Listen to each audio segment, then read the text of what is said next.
بسم الله الرحمن الرحيم. الحمد لله رب العالمين، نحمده ونستعينه ونؤمن به ونتوكل عليه، ونعوذ بالله من شرور أنفسنا ومن سيئات أعمالنا. من يهده الله فلا مضل له ومن يضلل فلا هادي له. نشهد أن لا إله إلا الله وحده لا شريك له، ونشهد أن سيدنا ونبينا ومولانا محمدا صلى الله عليه وسلم عبده ورسوله. اللهم صل وسلم وبارك على رسولك سيدنا ومولانا محمد وعلى آل وأصحاب سيدنا ومولانا محمد وعلى جميع الأنبياء والمرسلين وآلهم وصحبهم والتابعين لهم بإحسان إلى يوم الدين. أما بعد، فأعوذ بالله من الشيطان الرجيم. بسم الله الرحمن الرحيم. من اهتدى فإنما يهتدي لنفسه، ومن ضل فإنما يضل عليها، ولا تزر وازرة وزر أخرى، وما كنا معذبين حتى نبعث رسولا. صدق الله العلي العظيم. صدق وصدق وبلغ رسوله النبي الكريم، ونحن على ما قال ربنا من الشاهدين الشاكرين، والحمد لله رب العالمين. من سن في الإسلام سنة حسنة فله أجرها وأجر من عمل بها بعده من غير أن ينقص من أجورهم شيء. ومن سن في الإسلام سنة سيئة كان عليه وزرها ووزر من عمل بها من بعده من غير أن ينقص من أوزارهم شيء. صدق شفيعنا رسول الله صلى الله عليه وسلم. إلهي اهدنا فيمن هديت وخذ بنا إلى الحق نهجا في سواء الطريقة،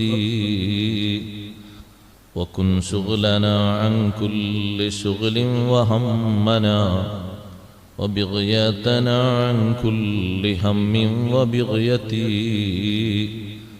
وصلي صلاة لا تناهى على الذي جعلت به مسكا ختام النبوة. صلاة وتسليم وأزكى تحيتي على المصطفى المختار خير البرية. സർവാദരണീയരായ ഉസ്താദുമാരെ, പണ്ഡിതന്മാരെ, മാന്യ സഹോദരന്മാരെ, സഹോദരിമാരെ, സുഹൃത്തുക്കളെ,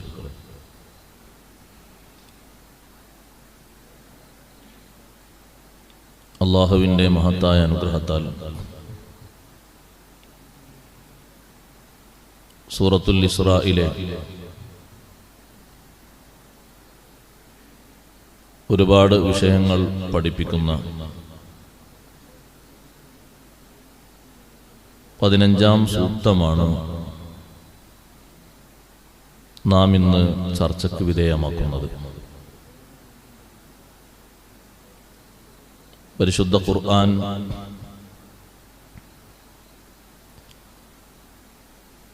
എല്ലാ നിലക്കും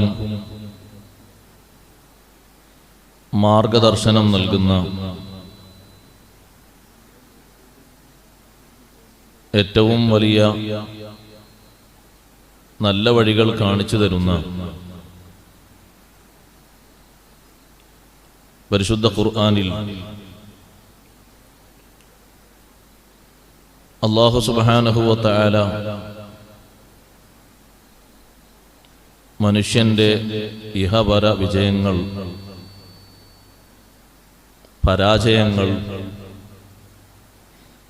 അതിൻ്റെ കാരണങ്ങൾ വിശദമായി പഠിപ്പിക്കുന്നുണ്ട്.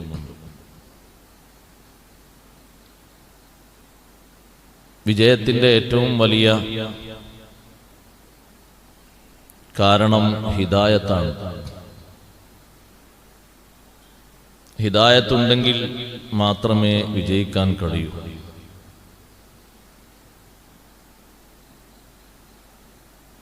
അല്ലാഹു ഹിദായത്ത് നൽകുക എന്നത് നമുക്ക് അല്ലാഹു നൽകുന്ന ഔദാര്യങ്ങളിൽ ഏറ്റവും വലിയ ഔദാര്യമാണ്. എന്ത് പ്രതിസന്ധികൾ നമുക്ക് വന്നാലും നമ്മെ ഓരോരുത്തരെയും ഓരോ മുസ്ലിമിനെയും പിടിച്ചു നിർത്തേണ്ടത് അല്ലാഹു നൽകിയ ഈ സന്മാർഗം മാത്രം പരിഗണിച്ചുകൊണ്ടാണ്.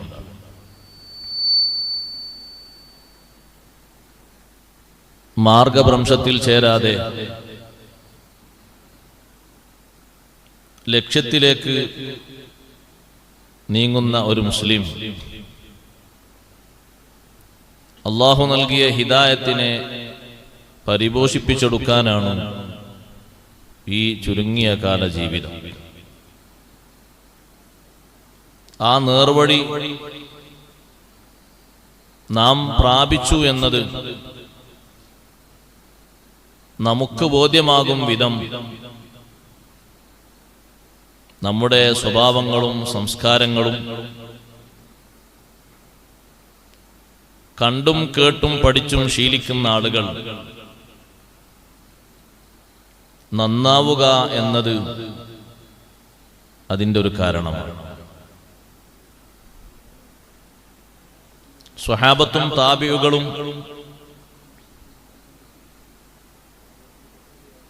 പറഞ്ഞുകൊടുത്തിരുന്നത് അവരുടെ ജീവിതം കണ്ട് പഠിച്ച് മനസ്സിലാക്കിയ ആളുകൾ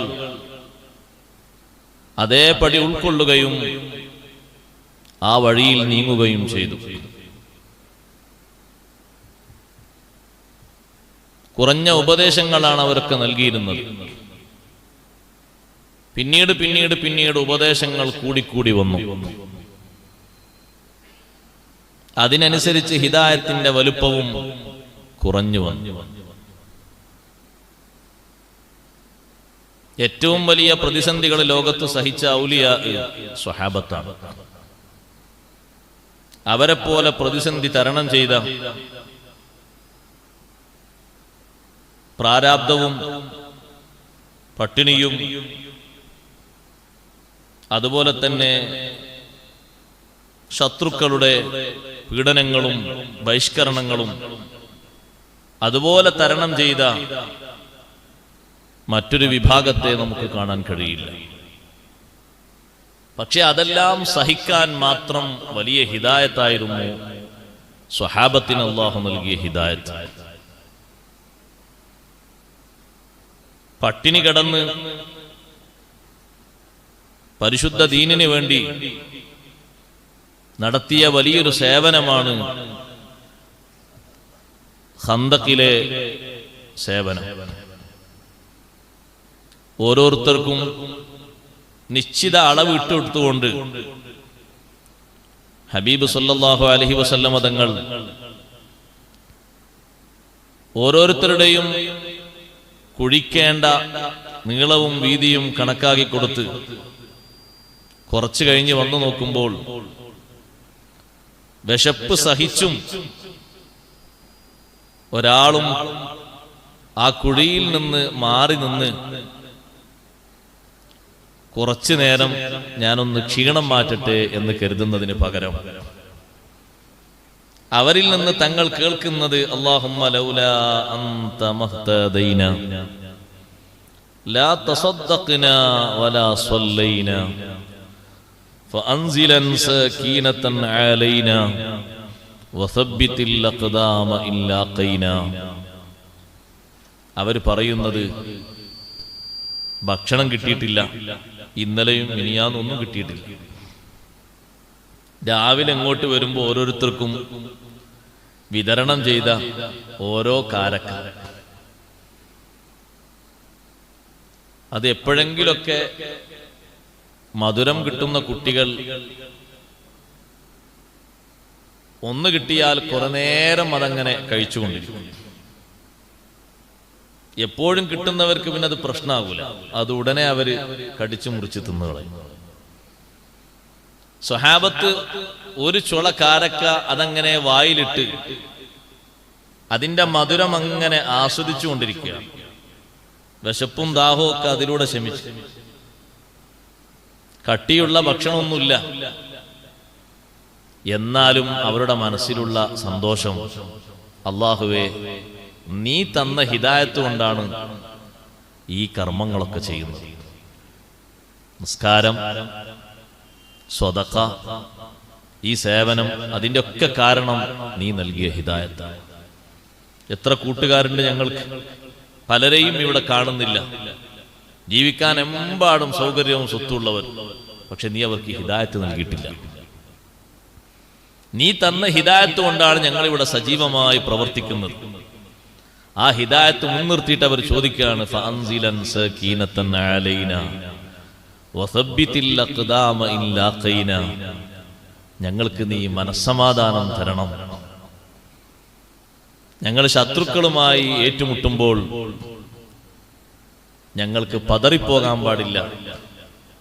വിശപ്പും മറ്റൊക്കെ സഹിച്ചുകൊണ്ടായിരിക്കും അപ്പോഴും ഞങ്ങൾ പോകുന്നത്.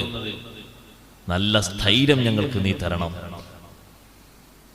നമ്മൾ ആലോചിക്കേണ്ടത്, സൗകര്യങ്ങൾ ഇങ്ങനെ കൂടി വന്നപ്പോ ആ സൗകര്യങ്ങളിൽ നമ്മുടെ സമയവും നമ്മുടെ കാര്യങ്ങളൊക്കെ ഒതുങ്ങി നിന്നപ്പോ ക്ഷീണം അനുഭവിക്കാൻ പൊതുവെ പ്രയാസം കൂടി വരികയാണ് ആളുകൾക്ക്.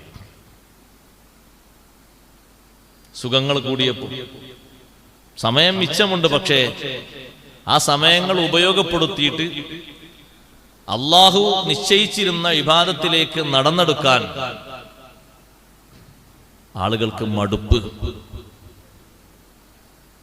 വിഷമം തോന്നുകയാണ്.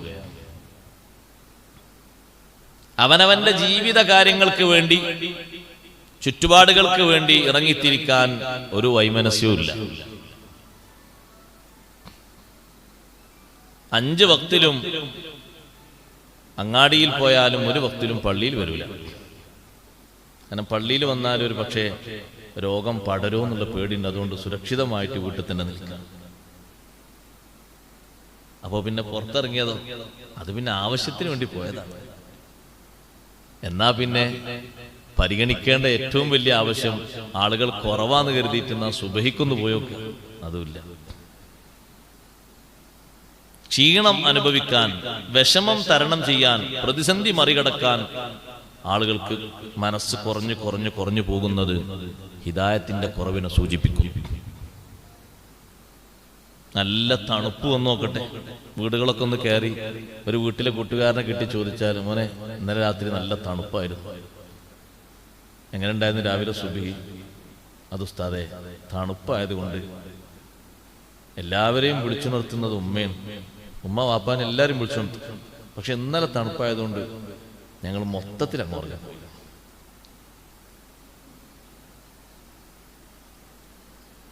തണുപ്പിൽ കിടന്ന് ഇലകൾ പൊതച്ച സ്വഹാബത്ത് നമുക്ക് പഠിപ്പിച്ചു തന്ന ചരിത്രം ഖൈബറിന്റെ ചരിത്രമാണ്. പുതച്ചത് കമ്പിളിയല്ല, നമ്മൾ പുതക്കുന്ന പുതപ്പല്ല, ഇലകളാണ്. ഇലകൾ കിട്ടാത്തവർ മറ്റുള്ളവരെ പിന്നിലേക്ക് ഒട്ടിച്ചേർന്നിട്ട് ചെറിയൊരു ചൂട് കിട്ടട്ടെ എന്ന് കരുതിയിട്ട് കിടക്കുക. ഖന്തക്കിലും തണുപ്പായിരുന്നു. പാതിരാത്രിയൊക്കെ അഷ്റഫുൽ ഖൽഖ് സ്വല്ലല്ലാഹു അലൈഹി വസല്ലം നിങ്ങൾ വിളിക്കുമ്പോ തണുത്ത് വിറച്ചിട്ട് ഏതെങ്കിലും ഒരാൾ എഴുന്നേറ്റ് ഇങ്ങനെ തല പൊക്കുമ്പോ വേണ്ടാന്ന് കരുതിയിട്ട് തായോട്ട് തല താഴ്ത്താതെ വിളിച്ചതാരാണ്? ലബ്ബൈക വ സഅദൈക, തൽബിയത്തും പറഞ്ഞ് നബി സല്ലല്ലാഹു അലൈഹി വസല്ലം ഹദ്റത്തിലേക്ക് പോവുകയാണ്. എന്താണ് പാതിരാത്രിയിൽ ഉത്തരവിടുന്നത്? അപ്പുറത്തുള്ള ക്യാമ്പിൽ പോയി എന്തൊക്കെയാണ് അവരെ നീക്കങ്ങളൊന്ന് ശ്രദ്ധിച്ചു വരാം, ആരും അറിയരുത്. കുഴികളിൽ എവിടെയെങ്കിലും ചാടിയിട്ട് കാലുപൊട്ടി പോകരുത്, ശ്രദ്ധിച്ചു പോകണം. വിറക്കുന്ന തണുപ്പിൽ അതിനും യാതൊരു പ്രതിസന്ധിയുമില്ല, ഉടനെ അത് സ്വീകരിക്കുകയാണ്. അവരുടെ അത്ര ഹിദായത്ത് ഔലിയാക്കളിൽ വേറെ ആർക്കും അല്ലാഹു നൽകിയിട്ടില്ല. സ്വഹാബത്ത് പ്രതിസന്ധിയും പ്രയാസവും സഹിച്ചത് തന്നെ അധ്യായങ്ങളായി രേഖപ്പെടുത്തി വെച്ചിട്ടുണ്ട്. അത് നമ്മൾ വായിക്കുമ്പോ പഠിക്കുമ്പോ നമുക്ക് തോന്നുന്നത് നമ്മുടെ ഈ സുഖലോലുപത കൊണ്ട് ഒന്നും കിട്ടാതെ ആയി പോകുമോ എന്നുള്ള ബേജാറാണ്. അള്ളാഹു അവരുടെ മഹത്വം കൊണ്ട് മഹബത്ത് കൊണ്ട് അവരോടൊപ്പം നമ്മളെയും ചേർത്തി തരട്ടെ. അവരെ ഹുബ്ബുമൊക്കെ സ്നേഹിക്കുക. നേരത്തെ കൗസർ സഖാഫി ഉസ്താദ് പറഞ്ഞതുപോലെ അവരോടൊപ്പം ചേരുക എന്നൊരു പ്രതീക്ഷ. അവരാണ് ഹിദായത്തിന്റെ ഏറ്റവും മുൻപന്തിയിൽ നിൽക്കുന്ന ആളുകൾ. ഹിദായത്ത് എന്തിനാ? നമുക്ക് ആവശ്യത്തിനാണ്. നമ്മൾ നേർവഴി പ്രാപിക്കുന്നത് സിദ്ധിക്കുന്നത് മറ്റാർക്കും വേണ്ടിയല്ല, നമുക്കാണ്. മനിഹ്തദാ ഫഇന്നമാ യഹ്തദീ ലിനഫ്സിഹി. ആര് നേർവഴി സ്വീകരിക്കുന്നുവോ അതിന്റെ ഏറ്റവും വലിയ ഗുണം അവന്റെ സ്വന്തം ശരീരത്തിലാണ്. നമ്മൾ നേർവഴിയിലായതുകൊണ്ട് അല്ലാഹു തആലാക്ക് ഒന്നും കിട്ടാനില്ല. നമ്മൾ നേർവഴിയിലായില്ലെങ്കിലോ അല്ലാഹു തആലാക്ക് ഒന്നും നഷ്ടമില്ല. വമൻ ളല്ല ഫഇന്നമാ യളില്ലു അലൈഹാ. ആര് വഴിതെറ്റി സഞ്ചരിക്കുന്നുവോ ആ വഴിതെറ്റി സഞ്ചരിക്കുന്നതിന്റെ വിപത്ത്, അതിന്റെ വിഷമം അവന്റെ ശരീരത്തിന് തന്നെയാണ്. ഫഇന്നമാ യളില്ലു അലൈഹാ. ഒന്ന് അനുകൂലമായിട്ടും മറ്റൊന്ന് പ്രതികൂലമായിട്ടും. അത് വിശദീകരിച്ചപ്പോൾ മഹാന്മാരായ ഖുർആൻ പണ്ഡിതന്മാർ പറഞ്ഞു, സ്വന്തം ശരീരത്തിനാണല്ലോ അനുകൂലവും പ്രതികൂലവും രണ്ടും. കാരണം അല്ലാഹു സുബ്ഹാനഹു വ തആല ആരുടെ ആരാധന കൊണ്ടും ഒരു ഉപകാരവും അല്ലാഹു തആലാക്കില്ല. ആരുടെ ആരാധന കൊണ്ടും ഒരു ഉപകാരവും അല്ലാഹു തആലാക്ക് കിട്ടാനില്ല. എന്ത് കിട്ടാനാണ്? നമുക്ക് നമ്മുടെ തൊഴിലാളികൾ നമ്മുടെ വീട്ടിൽ വന്നോ നമ്മുടെ ജോലി സ്ഥലത്തോ പണിയെടുത്തിട്ട് നമുക്കൊരുപാട് നേട്ടമുണ്ട്, ഒരുപാട് കാര്യമുണ്ട്, ലാഭമുണ്ട്, പലതുണ്ട്. ഇനി കുറെ തൊഴിലാളികൾ ഒന്നുമില്ലെങ്കിൽ പേരും പ്രശസ്തിയെങ്കിലും ഉണ്ടാകും. ഒരു നേതാവിന്, ഭൗതിക രംഗത്തുള്ള നേതാവിന് അനുയായികളെ കണ്ടാൽ ഒന്നുമില്ലെങ്കിൽ ഈ കൂടിയതൊക്കെ എൻ്റെ അനുയായികളാണ് എന്ന ഒരു സന്തോഷമെങ്കിലും മനസ്സിൽ വരും. അല്ലാത്തവരും കൂടിയിട്ടുണ്ടാകുന്നത് വേറെ വിഷയം. അല്ലാഹു സുബ്ഹാനഹു വ തആലാക്ക് എല്ലാവരും അങ്ങ് ആരാധിച്ചു. ലാ തൻഫഉഹു ത്വഅത്തുൻ. ഒരു ആരാധനയും അല്ലാഹു തആലാക്ക് പ്രയോജനപ്പെടില്ല. വലാ തളുറുഹു മഅസിയ.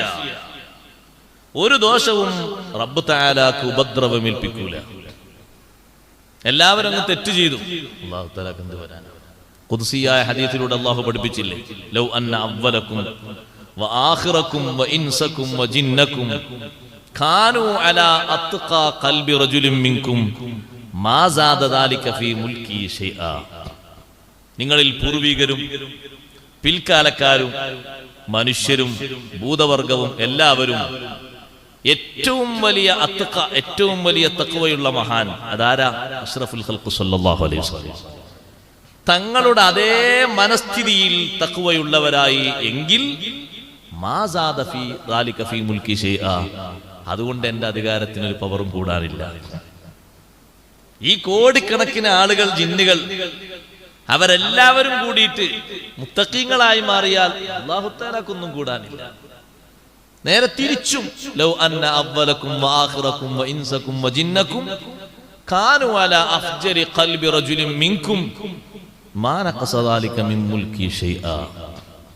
നിങ്ങളെല്ലാവരും അഫ്ജറു ഖൽബ്, ഏറ്റവും ദുഷിച്ച മനസ്സ്, ഏറ്റവും ദുഷിച്ച മനസ്സിന്റെ ഉടമ. മഹാന്മാര് പഠിപ്പിച്ചത് അഷ്ഖാ ഹാദിഹിൽ ഉമ്മ, ഈ ഉമ്മത്തിലെ ഏറ്റവും വലിയ നീചൻ അഷ്റഫുൽ ഖൽഖ് സ്വല്ലല്ലാഹു അലൈഹി വസല്ലം തങ്ങളെ മാനക്കേടിലാക്കാൻ ധൈര്യം കാണിച്ചു, തങ്ങൾക്ക് വിഷമമേൽപ്പിക്കാൻ, പരിക്കേൽപ്പിക്കാൻ ധൈര്യം കാണിച്ച നീചരിൽ നീചനായ വ്യക്തി, അവരുടെ കൽബാണ് ഇവിടെ എല്ലാവർക്കും ഉള്ളത് എങ്കിൽ അല്ലാഹു തആലാന്റെ അധികാരത്തിൽ നിന്നും ഒന്നും അല്ലാഹു തആലാക്ക് ചുരുങ്ങാനില്ല. അപ്പോൾ പിന്നെ എന്തിനാണിത്? നാം ഈ സ്വീകരിക്കുന്ന മാർഗം നമുക്ക് രക്ഷയ്ക്ക് വേണ്ടിയാണ്. അല്ലാഹു സുബ്ഹാനഹു വ തആല അടിമകളുടെ പ്രവർത്തനങ്ങളിൽ നിന്ന് അല്ലാഹു ഗനിയാണ്. അല്ലാഹു തആലാക്ക് ഇതൊക്കെ കിട്ടിയിട്ട് വേണ്ട റബ്ബ് തആലാക്ക് വല്ല പൂർണ്ണതയും പ്രാപിക്കാൻ. അതുകൊണ്ട് അല്ലാഹു തആല മനുഷ്യന് ഹിദായത്തിന്റെ ഒരു മാർഗരേഖ വരച്ചു തരുകയും ആ മനുഷ്യനെ അവന്റെ ഭൂമിയിൽ പ്രതിനിധിയാക്കി വെക്കുകയും ചെയ്തു. അല്ലാഹു തആല പ്രതിനിധിയാക്കി വെച്ചത്, അല്ലാഹു തആല എല്ലാം തന്നത്, സൗകര്യവും സംവിധാനങ്ങളൊക്കെ തന്നത് നമ്മളെ സമ്മതിച്ചിട്ടല്ല, പിന്നെ നമ്മളെ ഒന്ന് വാച്ച് ചെയ്യാൻ. വഹുവല്ലദീ ജഅലകും ഖലായിഫ ഫിൽ അർദ് വറഫഅ ബഅദകും ഫൗക ബഅദിൻ ദറജാതിൻ ലിയബ്ലുവകും ഫീമാ ആതാകും. നിങ്ങളിൽ ചിലർക്ക് ചിലരേക്കാൾ ഉയർച്ചയും സ്ഥാനവും ബഹുമാനവും ഇൽമും പദവിയും നേതൃപദവിയും ഒക്കെ നൽകുന്നത്, സമ്പത്തൊക്കെ തരുന്നത്, ആരോഗ്യമൊക്കെ തരുന്നത് ലിയബ്ലുവകും ഫീമാ ആതാകും, നിങ്ങൾക്ക് തന്നതിൽ നിങ്ങളെ ഒന്ന് പരിശോധിക്കണം. വ്യത്യസ്തമാണ്, എല്ലാവർക്കും ഒരുപോലെയല്ല. ചിലര് സന്തോഷിക്കും, അൽഹംദുലില്ലാ 60 വയസ്സ് വരെ ഉസ്താദ് എങ്ങനെ പോയി, യാതൊരു കൊളസ്ട്രോൾ പോലും ഒന്നുമില്ല, ഒരു ഗ്യാസ് പോലും ഇല്ല, നല്ല സന്തോഷമാണ്. പക്ഷെ അവിടെ നീ നോക്കേണ്ട ഒരു നോട്ടം, അള്ളാഹുവിന്റെ ഒരു നോട്ടമുണ്ട്. ആ 60-ൽ എത്ര നിന്റെ ഈമാനെ നീ പരിപോഷിപ്പിച്ചു, ആ ഈമാന് അള്ളാഹു തന്ന ഹിദായത്തിന് എത്ര ആക്കം കൂട്ടിയിട്ടുണ്ട്. ഇഖ്ലാസാണ് അതിന്റെ മുഖമുദ്ര. അങ്ങനെ തഫ്സീർ എഴുതിയിട്ടുണ്ട്. ഇഹ്തിദാ, ഹിദായത്ത് സ്വീകരിക്കുക എന്നുള്ളത് കേവലം ഈമാനല്ല, ഈമാനിന്റെ അപ്പുറം ഇഖ്ലാസ്. ഈമാനുണ്ട്, അതോടൊപ്പം ഇഖ്ലാസും. അത് അല്ലാഹു തആല പരീക്ഷിക്കുകയാണ്, നോക്കുകയാണ് നൽകിയതിൽ എന്തെല്ലാം ചെയ്യുന്നുണ്ട്. ഖലീഫമാരാക്കിയതും അങ്ങനെയാണ്. ഫയൻദുറ മാദാ തഅമലൂൻ, നിങ്ങൾ എന്ത് ചെയ്യുന്നു എന്ന് നോക്കാനാണ് നമ്മളൊക്കെ ഭൂമിയിലെ പ്രതിനിധികളാക്കിയത്. സമ്പത്തിനെ പറ്റിയും ഹബീബ് സല്ലല്ലാഹു അലൈഹി വസല്ലം നിങ്ങൾ പറഞ്ഞ അങ്ങനെയാണല്ലോ, സമ്പത്ത് നിങ്ങൾക്ക് അള്ളാഹു തരും, പക്ഷെ അള്ളാഹു അപ്പുറത്ത് നിരീക്ഷിക്കും എന്തെല്ലാം ചെയ്യുന്നുണ്ട്, ഏതെല്ലാം കാര്യങ്ങൾ നിർവഹിക്കുന്നുണ്ട്, വിട്ടുപോകുന്നുണ്ട്. അപ്പൊ അതിൽ അപജയം സംഭവിക്കാതെ മുന്നോട്ട് പോകുന്ന ആളുകൾക്ക് ഈ ഹിദായത്തിന്റെ വഴി നിലനിർത്താനും ശരിയായ രൂപത്തിൽ ഹിദായത്ത് സിദ്ധിച്ചവനായി ജീവിച്ചു പോകാനും കഴിയും.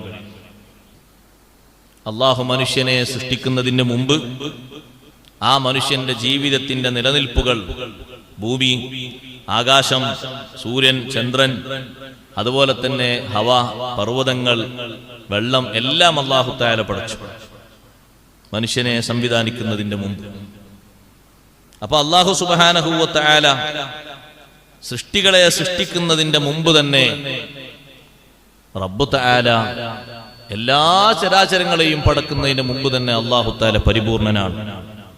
അതുകൊണ്ട് നമ്മുടെ ഹിദായത്ത് റബ്ബ് തആലാക്ക് അതുകൊണ്ട് യാതൊരു നേട്ടവും, അല്ലാഹു തആലാക്ക് അതുകൊണ്ടൊന്നും കൂടാനില്ല.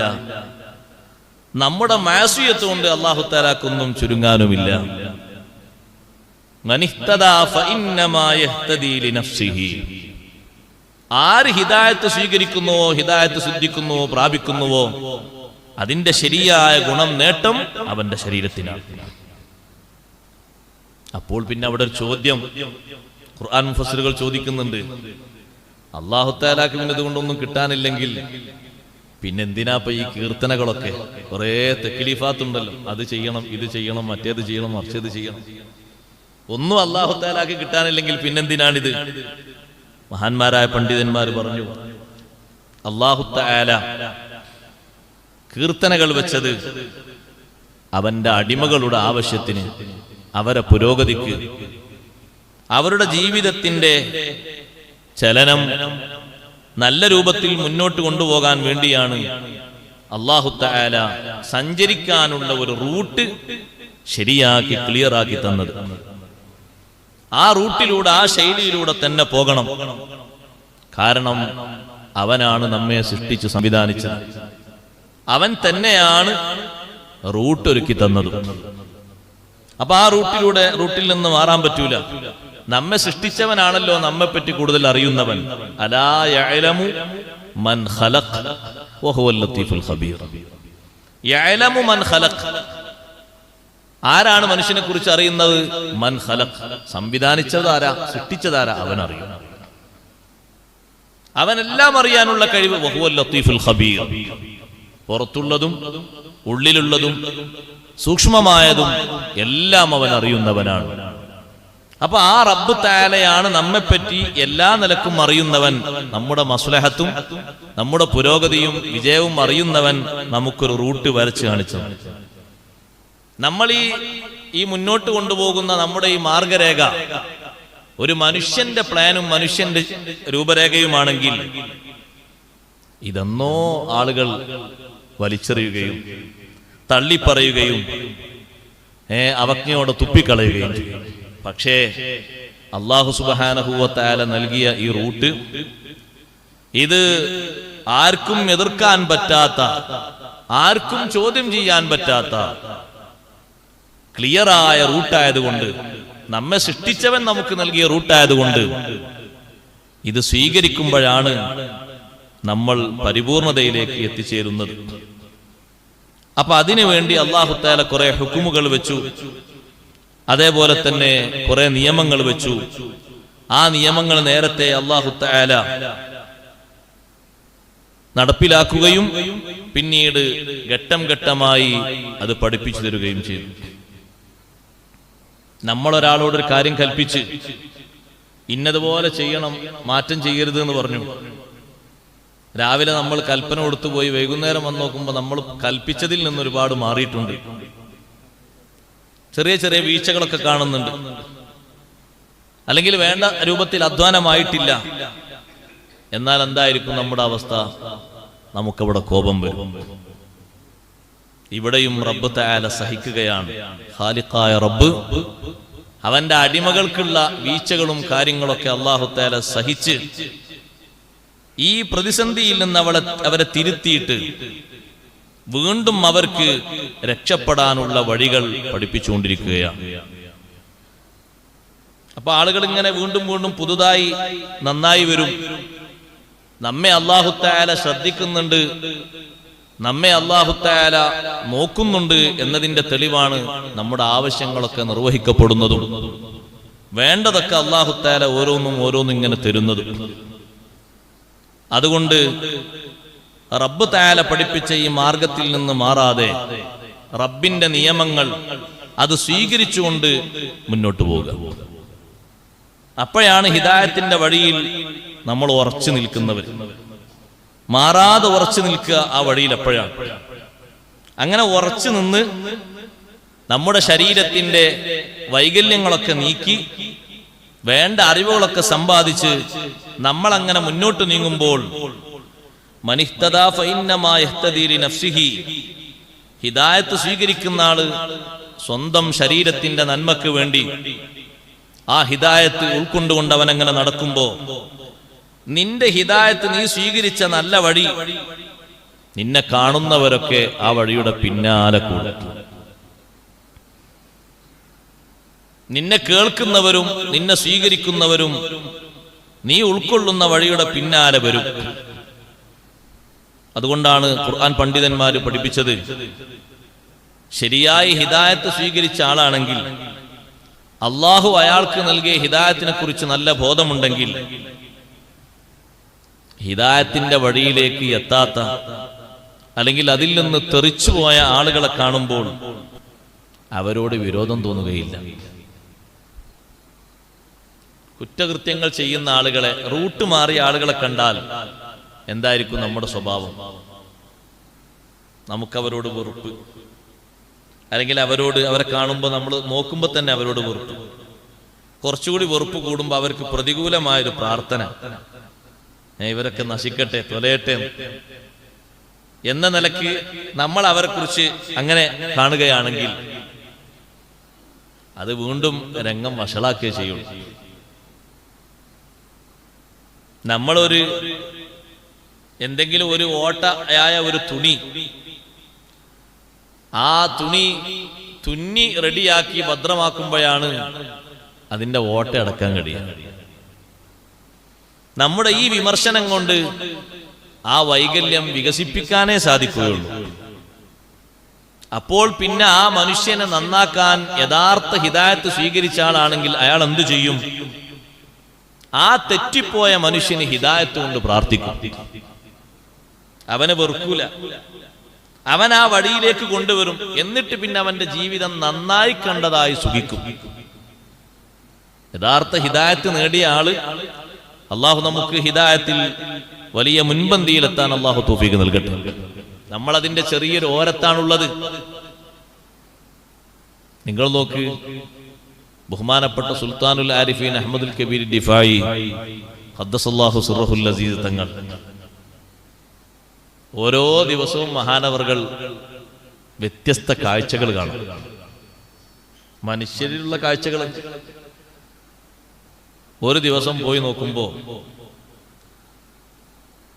ഒട്ടകങ്ങളെയും ആടുകളെയൊക്കെ കെട്ടുന്ന ആലയിൽ ഒരു ശബ്ദം കേൾക്കുന്നുണ്ട്.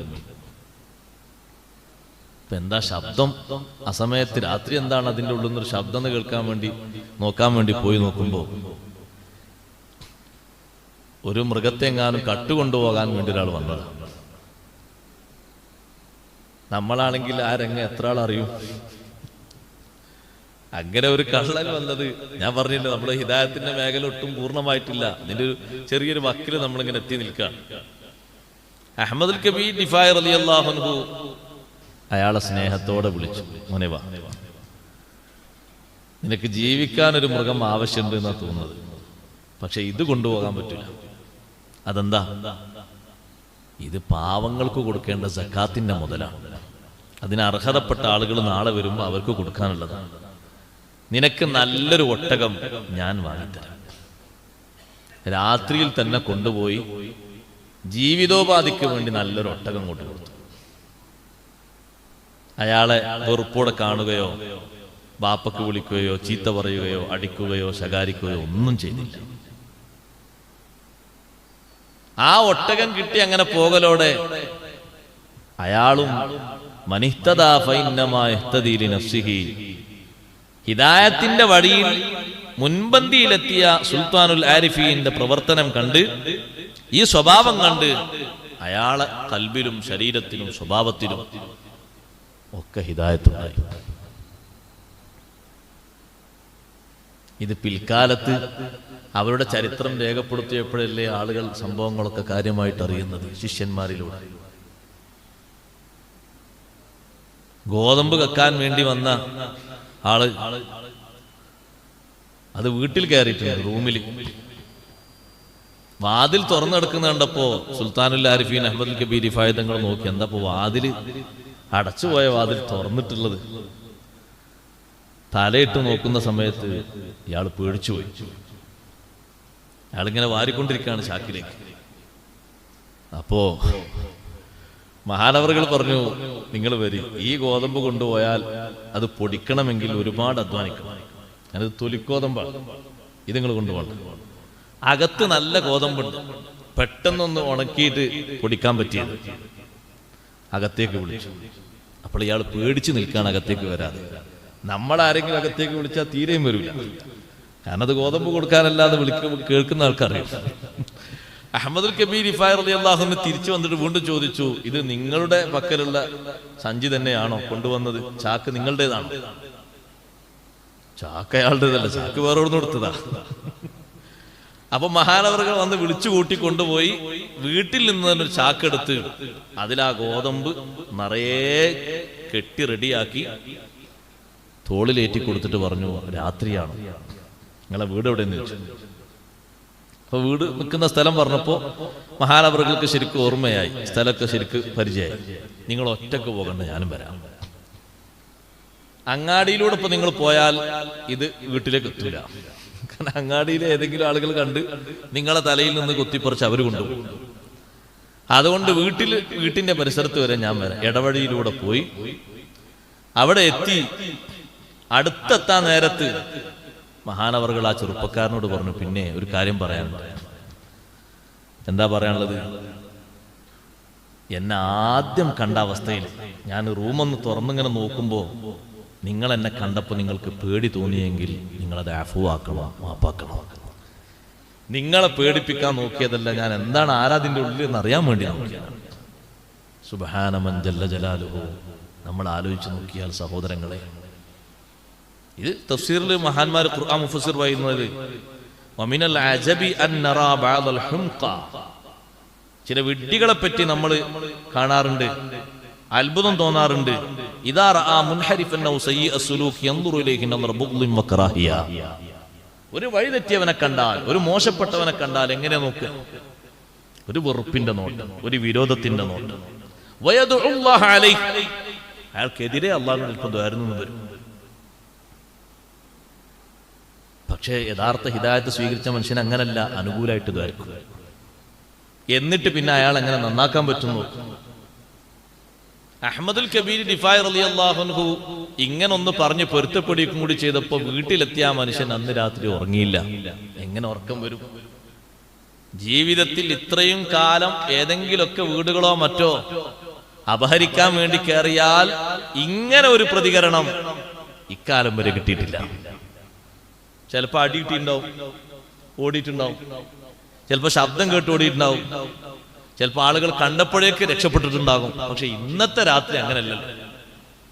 ചിന്തിച്ചു കിടന്നു. നേരം വെളുത്തപ്പോഴേക്ക് ഉമ്മു അബീദ ഗ്രാമത്തിൽ വന്നു. ജനങ്ങളോട് അടയാളം പറഞ്ഞു ചോദിച്ചു. കാരണം ഈ ആൾ ആദ്യമായിട്ട് കാണില്ലേ, ഇങ്ങനൊക്കെ രൂപഭാവമുള്ള ഒരാൾ എന്ന് പറഞ്ഞപ്പോ അവര് പറഞ്ഞു, അത് അഹ്മദുൽ കബീർ റിഫായി തങ്ങളാണല്ലോ നിങ്ങൾ ചോദിക്കുന്ന ആള്. മഹാനവറുകൾ അവിടുത്തെ പഠനശാലയിൽ ഉണ്ടാകും, ശിഷ്യന്മാർക്ക് ക്ലാസ് എടുത്തു കൊടുക്കുന്നുണ്ടാവും, അങ്ങോട്ട് പോയാൽ മതി. അപ്പോൾ അയാളെ മനസ്സിലൊരു പേടി, ഇന്നലെ രാത്രി എന്നെ കണ്ടത് എങ്ങനെ, ഞാൻ അങ്ങോട്ട് ചെല്ലുമ്പോൾ ഇനി എങ്ങനെ സ്വീകരിക്കാന്നറിയില്ല. പക്ഷെ ആ ചെറുപ്പക്കാരൻ പറഞ്ഞു, ഞാൻ അങ്ങോട്ട് ചെന്നപ്പോൾ ഒരു പുതിയ ശിഷ്യൻ ദർസിലേക്ക് വന്നാൽ ഉസ്താദ് എത്ര സന്തോഷത്തോടെ സ്വീകരിക്കും, അതുപോലെ എന്നെ അങ്ങ് സ്വീകരിച്ചു. ഞാൻ മുഖം ഇങ്ങനെ നോക്കി, മുഖത്തൊരു ഭാവമാറ്റം പോലും കണ്ടില്ല. ഇന്നലെ അങ്ങനെ സംഭവിച്ചു എന്നുള്ളത് ഞാൻ പിന്നീട് പറയുമ്പോഴാണ് മറ്റുള്ളവർ അറിയുന്നത്. നമ്മൾ പഠിക്കേണ്ട പാഠം അവരുടെ മനസ്സും അവരുടെ പ്രവർത്തനവും, അവരാ സ്വീകരിച്ച ഹിദായത്തും എത്ര വലുതാണ്. ഞാൻ ഈ വരി ഇങ്ങോട്ട് വായിച്ചപ്പോ, തഫ്സീറിൽ പറഞ്ഞ ഈ വരി വായിച്ചപ്പോ സംഭവം ഓർമ്മ വന്നപ്പോ പറഞ്ഞതാണ്. അതേ സമയത്ത് ശരിയായ ഹിദായത്തിന്റെ പാതയിൽ ജീവിക്കുന്ന ആളാണെങ്കിൽ യദുഉല്ലാഹ ലഹു ബിൽ ഹിദായ, ആ തെറ്റി സഞ്ചരിക്കുന്ന ആൾക്ക് ഹിദായത്ത് കൊണ്ട് ദ്വാരക്കും. എന്നിട്ട് അയാള് ഒന്ന് നന്നായി കാണാൻ വേണ്ടി എപ്പോഴും വിചാരിക്കും. അതേ സമയത്ത് സഹോദര, അയാൾക്ക് പ്രതികൂലമായി ദുആ ചെയ്താൽ ഫസൗഫ യസീദു മിൻ ശർരിഹി, അയാൾ ഇടങ്ങേറ് പിന്നെ കൂടുക ചെയ്യാം. ഈ മോശപ്പെട്ട ആള് പിന്നെയും മോശാകല്ലേ ചെയ്യാം, അയാൾ നന്നാകല്ലേ ചെയ്യാം. കള്ളുടിനെ കണ്ട പഠിച്ചോനെ ഓനൊന്ന് നീ നന്നാക്കി കൊടുക്കും എന്ന് പറയാനാണ് നമ്മൾ മനസ്സ് വേണ്ടത്. ഓനോ നന്നാക്കി കൊടുക്കല്ല, ഓൻ എന്തിനാണ് ഇങ്ങനെ കുറിച്ച് മോശം, നന്നാക്കി കൊടുക്കും. അങ്ങനെ ഒരു ഭാഷയാണോ വരിക? അല്ലെങ്കിൽ വരുന്ന ഭാഷ ഇപ്പൊ പറയാൻ പറ്റൂല ചിലപ്പോ. നമ്മൾ കാണിക്കേണ്ട ശൈലി അങ്ങനെയാണ്. നമ്മൾ ചിന്തിക്കേണ്ടത് അല്ലാഹു തആലയാണല്ലോ. ഒരുപക്ഷെ ആ മനുഷ്യനെ നന്നാക്കി എന്തെങ്കിലും ഒരു കാരണം കൊണ്ട് ആ മനുഷ്യനെ നന്നാക്കാൻ റബ്ബ് തആല തീരുമാനിച്ചാൽ നമ്മൾ അതിന് വിഘ്നം നിൽക്കുന്നവരാകരുത്, പ്രതികൂലമായതായിരിക്കും. ഈ വിഷയം അങ്ങനെ പറഞ്ഞപ്പോ പറഞ്ഞു, ഇതുകൊണ്ടാണ് ഇസ്ലാം നമ്മെ പഠിപ്പിച്ചൊരു കാര്യം, ഒരാള് അമല് ചെയ്യുന്ന രീതിയിൽ അയാൾക്ക് ഇൽമുണ്ടെങ്കിൽ, അമല് ചെയ്യുന്ന രീതിയിൽ ഇൽമുണ്ടെങ്കിൽ ഫഅലൈഹി അൻ യുഹ്ദീഹാ ഇലന്നാസ്, ആ ഇൽമ ഇങ്ങനെ വെറുതെ പൂട്ടി വെക്കരുത്.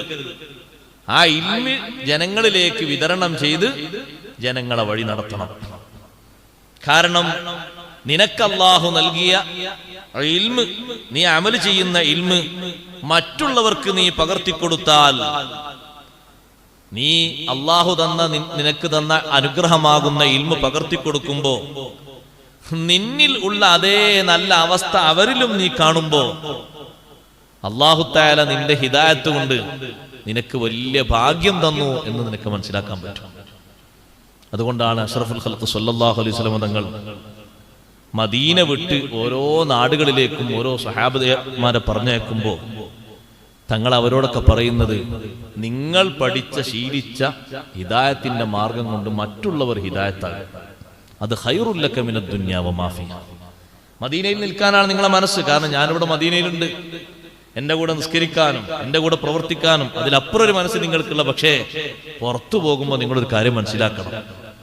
നിങ്ങൾക്ക് കിട്ടാൻ പോകുന്ന ഖൈറ്, നിങ്ങൾക്ക് തന്ന ഹിദായത്ത് കൊണ്ട് നിങ്ങൾ മറ്റുള്ളവർക്ക് വഴി നടത്തി കൊടുത്താൽ ഖൈറുൽ ലക മിനദ് ദുനിയ വമാ ഫീഹാ, ഈ ദുനിയാവിലുള്ളതിനേക്കാളും അതിലുള്ള സർവസത്തിനേക്കാളും നിങ്ങൾക്ക് അല്ലാഹു തആല തരുന്ന ഖൈറ് വർണ്ണിക്കാൻ കഴിയില്ല. അതുകൊണ്ട് അങ്ങനെ പറഞ്ഞത് ഖൈറുൽ ലക മിനദ് ദുനിയ വമാ ഫീഹാ. അതിനെ കണക്ക് പറയാൻ കഴിയില്ല. അപ്പൊ ഇൽമുള്ള ആളുകൾ, അത് നമ്മളൊക്കെ ഇതിൽ പെട്ട്, എല്ലാവരും പെട്ടു. ഒരറിവുള്ള ആള് അറിവില്ലാത്ത ആളിലേക്ക് പകർത്തി കൊടുക്കേണ്ട ശൈലിയിൽ പകർത്തി കൊടുത്താൽ എല്ലാവരും സ്വീകരിക്കും. ശൈലി മാറുമ്പോ ചിലപ്പോ സ്വീകരിച്ചില്ല എന്ന് വരും. അങ്ങനെ ഉണ്ടാവും. ഒരാൾ നിസ്കാരത്തിൽ കുറെ അപാകത കണ്ടു. അപ്പൊ അയാളെ കുറിച്ച് പ്രായമുള്ള ആളാണ്. അയാളോട് നിങ്ങൾ നിസ്കരിച്ച് ഒന്നും ശരിയായില്ല എന്ന് പറഞ്ഞാല് അങ്ങനൊക്കെ ശരിയാകുമ്പോ നിങ്ങൾ പണിക്കൂടി എന്ന് അറിയിച്ചു. അങ്ങനെ പറയൂ. കാരണം ആളുകൾ അങ്ങനെയല്ലോ, പെട്ടെന്ന് അത്ര ശ്രദ്ധിക്കുക. അപ്പൊ അതുകൊണ്ട് അയാളെ നീ നിന്റെ മനസ്സുകൊണ്ട് സ്വീകരിച്ച് പല കാര്യങ്ങളും പറയുന്ന കൂട്ടത്തിൽ ഇതും ഉൾപ്പെടുത്തിയിട്ട് പതുക്കെ അങ്ങോട്ട് ശരിയാക്കും. ഹസൻ ഹുസൈൻ റളിയല്ലാഹു അൻഹുമാ വുളു എടുക്കുന്ന സമയത്ത് ഒരു പ്രായമുള്ള ആള് വന്ന് വുളു എടുക്കുന്നത് കണ്ടു.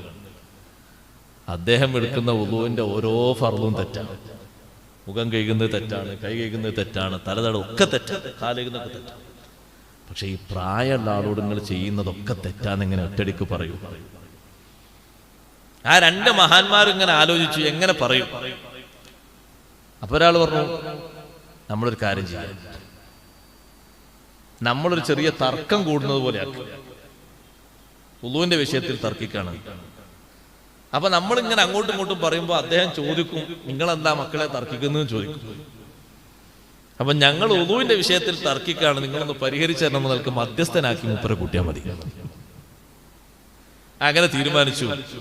ഇവരങ്ങോട്ടും ഇങ്ങോട്ടും ഇങ്ങനെ തർക്കിക്കുന്ന രൂപത്തിലായപ്പോ അവസാനം അദ്ദേഹം ചോദിച്ചു, എന്താ കുട്ടികളെ തർക്കം?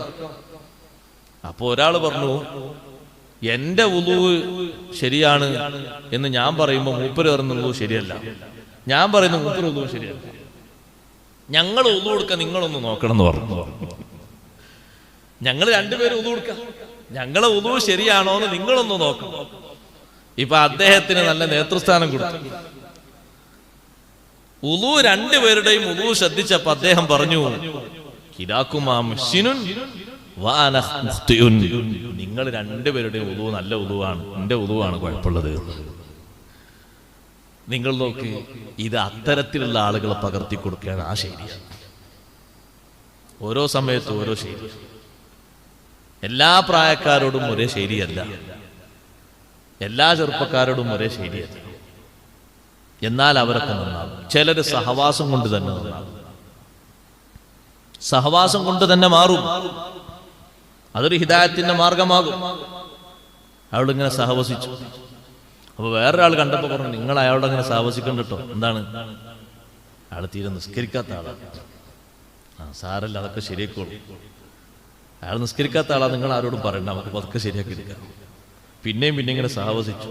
സഹവാസം ഇങ്ങനെ കുറച്ചിങ്ങനെ നീണ്ടപ്പോ ഇവർ രണ്ടുപേരും ഒരു യാത്ര പോയപ്പോ, നിങ്ങളൊന്ന് ഇവിടെ വണ്ടിയിലിരിക്കും, ഞാനൊന്ന് നിസ്കരിച്ചു വരാം എന്ന് പറഞ്ഞ അയാൾ നിസ്കരിച്ചാൽ വിളിച്ചില്ല. അപ്പൊ അയാൾ ചിന്തിച്ചു, പടച്ചോനെ, അയാളൊരു മുസ്ലിം, ഞാനൊരു മുസ്ലിം, എന്നോട് നിസ്കരിക്കണമെന്ന് കൂടി പറയാതെ എന്നെ വണ്ടിയിലാക്കിയിട്ട് മുപ്പര് പോയി, ഞാനൊന്ന് പോയി നിസ്കരിക്കട്ടെ. ക്ഷണിച്ചതൊന്നുമില്ല, അയാളും പോയി.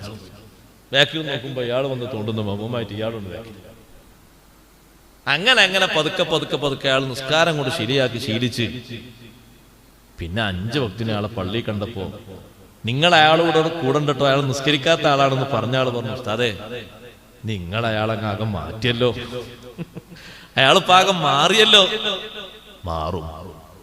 അതുകൊണ്ടാണ് ഖുർആൻ മുഫസ്സിറുകൾ പറഞ്ഞത്, റൂട്ട് പേച്ചു പോകുന്ന ആളുകളെ കാണുമ്പോൾ നീ ഹിദായത്ത് സ്വീകരിച്ച ആളാണെങ്കിൽ അവരാക്ഷേപിക്കുകയോ പ്രതികൂലമായി പ്രാർത്ഥിക്കുകയോ ചെയ്യരുത്. അവർക്ക് ഹിദായത്തിന് വേണ്ടി നീ പ്രാർത്ഥിക്കുകയും നല്ല വഴികളിലേക്ക് അവരെ വഴി നടത്തിക്കൊണ്ടുവരികയും വേണം.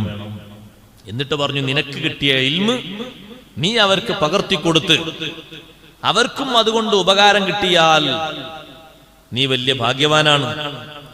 അതുകൊണ്ടാണ് വിശുദ്ധ ഇസ്ലാം ഇൽമു മറച്ചു വെക്കൽ ഹറാമാണെന്ന് പഠിപ്പിച്ചത്. അത് പൊതുസമൂഹത്തിനും സ്വന്തത്തിനൊക്കെ ബുദ്ധിമുട്ടാണ്.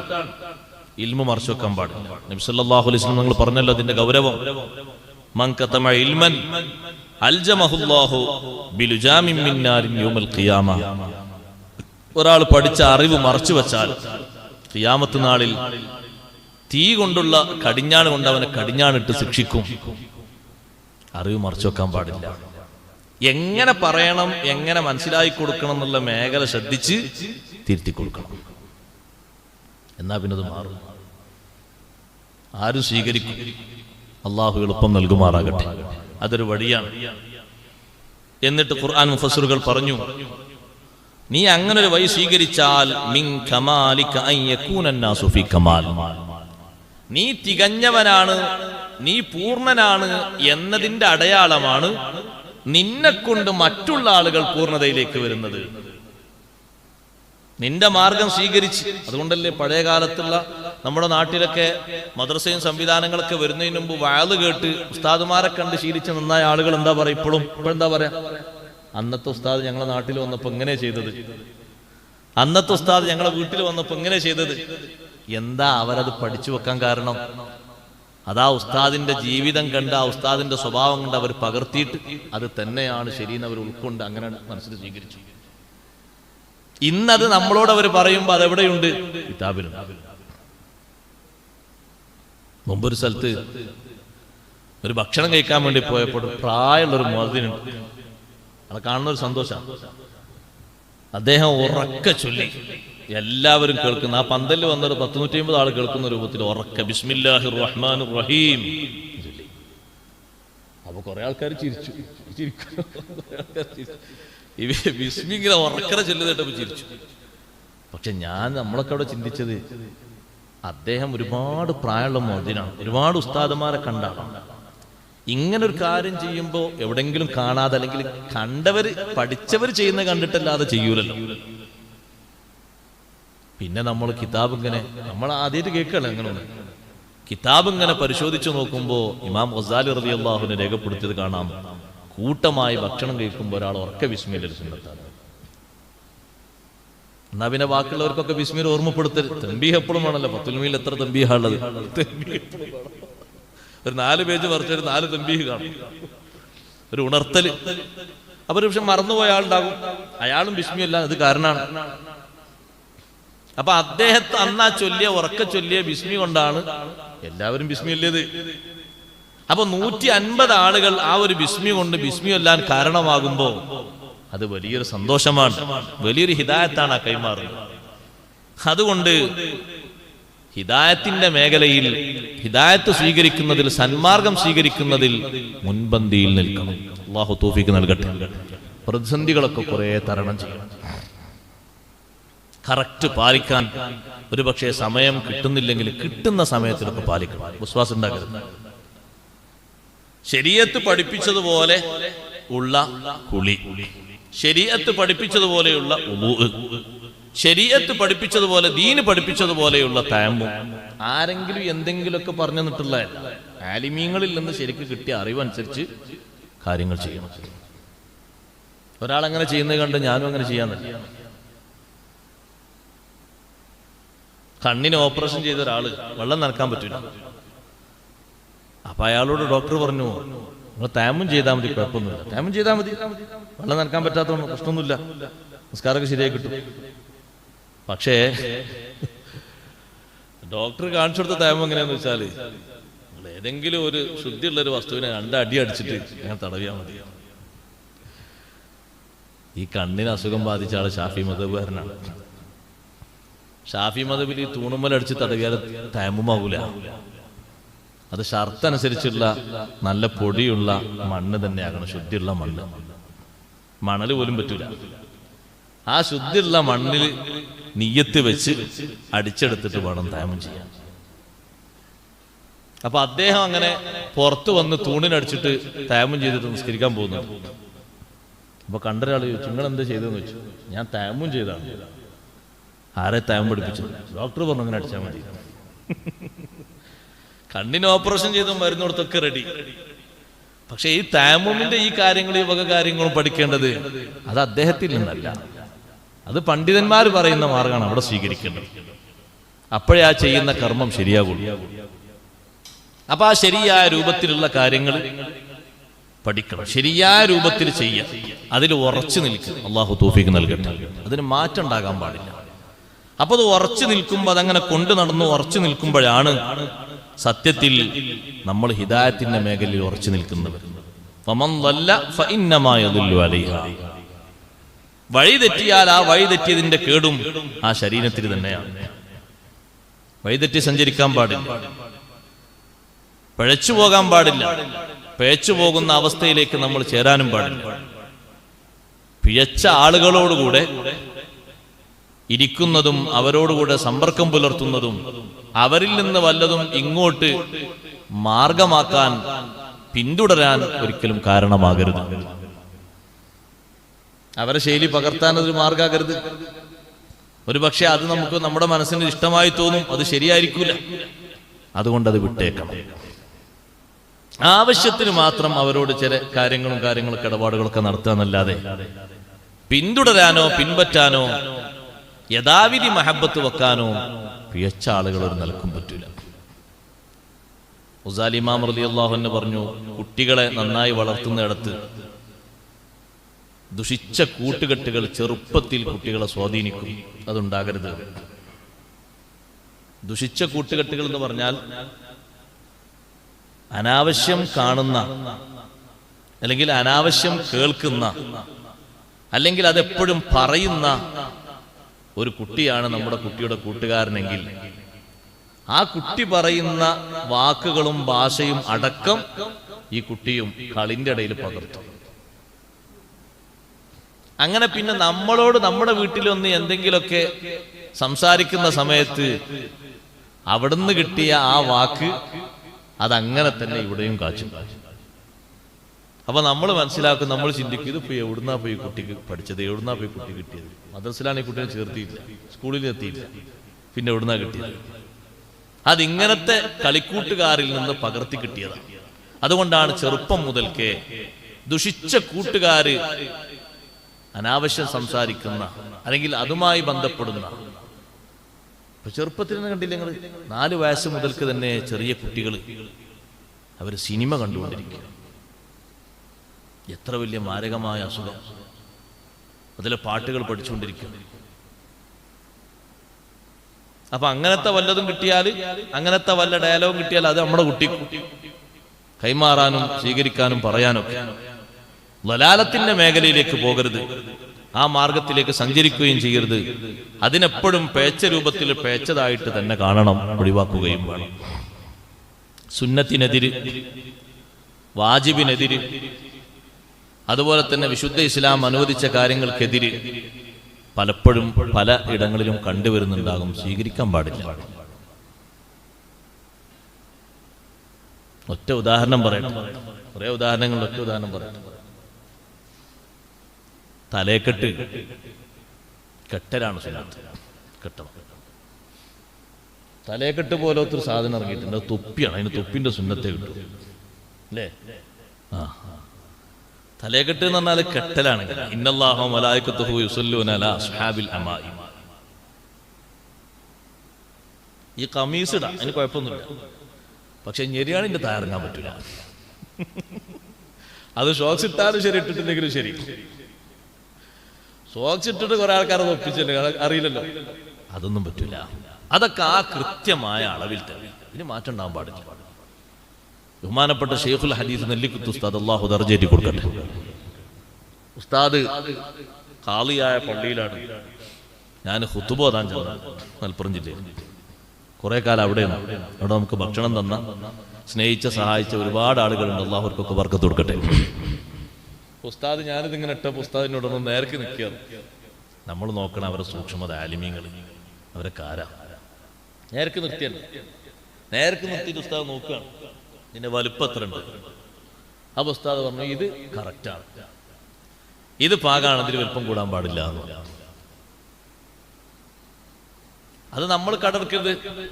ചിലപ്പോ ഏതെങ്കിലും എല്ലാവരും ഒന്ന് മുന്നോട്ട് കയറിയിരിക്കും, പിന്നിലുള്ള എല്ലാവരും ഒന്ന് മുന്നോട്ട് കയറിയിരിക്കും.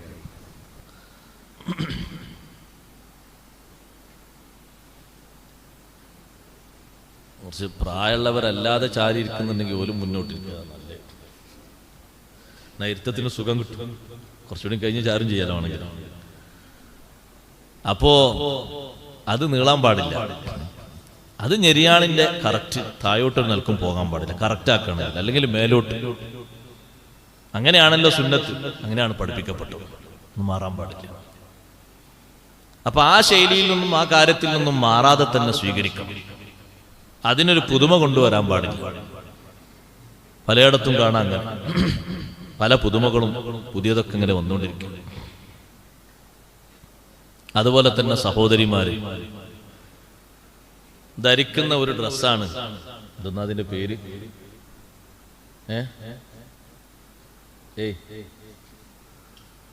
ഇവിടെ കീറിയൊരു ഡ്രസ്സില്ലേ, നമ്മളെ ജുബ്ബ പോലത്തെ സഹോദരിമാർ ധരിക്കുന്നതിന്റെ പേര് ചുരിദാർ. ഞാനതിന്റെ പേരൊന്നും പഠിക്കാൻ പോയില്ല.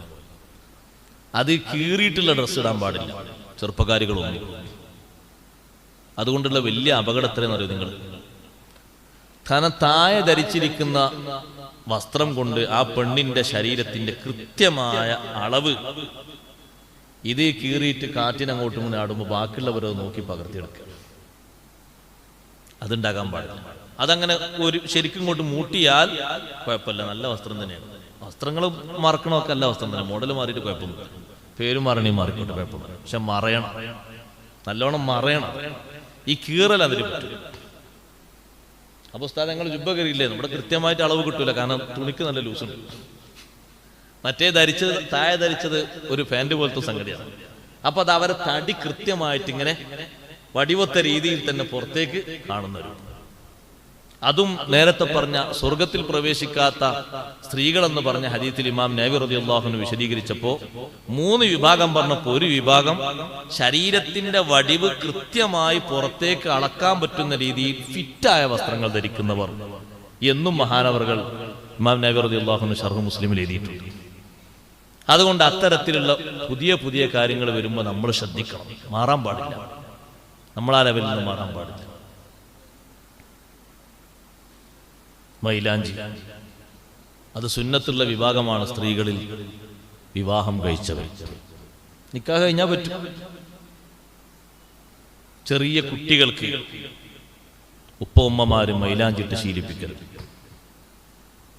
ചിലർ ചോദിക്കും ഉസ്താദേ, ആൺകുട്ടിക്ക് ഒരു 50 വയസ്സിന്റെ വട്ടത്തിന് 50 വയസ്സില്ല 25 വയസ്സില്ല. ആൺകുട്ടികൾക്ക് ആണുങ്ങൾക്ക് സീനത്തിന് നല്ല വസ്ത്രം ധരിച്ചാൽ തന്നെ സീനത്തുണ്ടാവും. വേണമെങ്കിൽ ഒരു വെള്ളിമോതിരം, ഒരു വാച്ചൊക്കെ കിട്ടിക്കോട്ടെ. ചെറിയ കുട്ടികളാണ് എന്ന് കരുതിയിട്ട് മൈലാഞ്ചിട്ട് കൊടുക്കരുത്. ആൺകുട്ടികൾക്കും പെൺകുട്ടികൾക്കും. ആൺകുട്ടികൾക്ക് തീരെ പാടില്ല, പെൺകുട്ടികൾക്ക് കറാഹത്ത. ഇരിക്കുന്ന പെണ്ണിന് പാടില്ലല്ലോ മൈലാഞ്ചിടൽ, ഹറാമാണ്. അപ്പൊ ഇസ്ലാമിന്റെ ശരീഅത്ത് പഠിപ്പിക്കുന്ന കാര്യങ്ങളിൽ അടിയുറച്ചു നിന്നുകൊണ്ടുള്ള ഹിദായത്ത്, അതാണ് ഇവിടെ ഉദ്ദേശിക്കുന്നത്. അതിൽ ആരാണ് ഉറച്ചു നിൽക്കുന്നത്? മനിഹ്തദാ ഫഇന്നമാ യഹ്തദീ ലിനഫ്സി. അതിൽ നിന്ന് മാറുമ്പോൾ അവൻ പേച്ചുപോകും. പേച്ചുപോകാൻ പാടില്ല. എന്നിട്ട് അല്ലാഹു തആല പഠിപ്പിക്കുന്ന കാര്യം നോക്ക് നിങ്ങൾ. അങ്ങനെ ഇവിടെ നിന്ന് പേച്ചു പോയിട്ട് അത് ഏറ്റെടുക്കാൻ ആളെ കിട്ടൂല. വലാ തസിറു വാസിറത്തുൻ വിസ്റ ഉഖ്റാ. ഒരു കുറ്റം ചെയ്ത ശരീരം വഹിക്കുകയില്ല വിസ്റ ഉഖ്റാ, മറ്റൊരു കുറ്റം ചെയ്ത ശരീരത്തിന്റെ ഭാരത്തെ. കുറ്റം എപ്പോഴും ഭാരമാണ്, നല്ല കനമേറിയതാണ്. ആ കനത്തെ വേറൊരാള് ചുമന്ന് കൊണ്ടുപോകൂല. ഒരുപാട് തഫ്സീറുകളുണ്ട് ഈ ആയത്തിന്, ഞാൻ ചുരുക്കി പറയാം.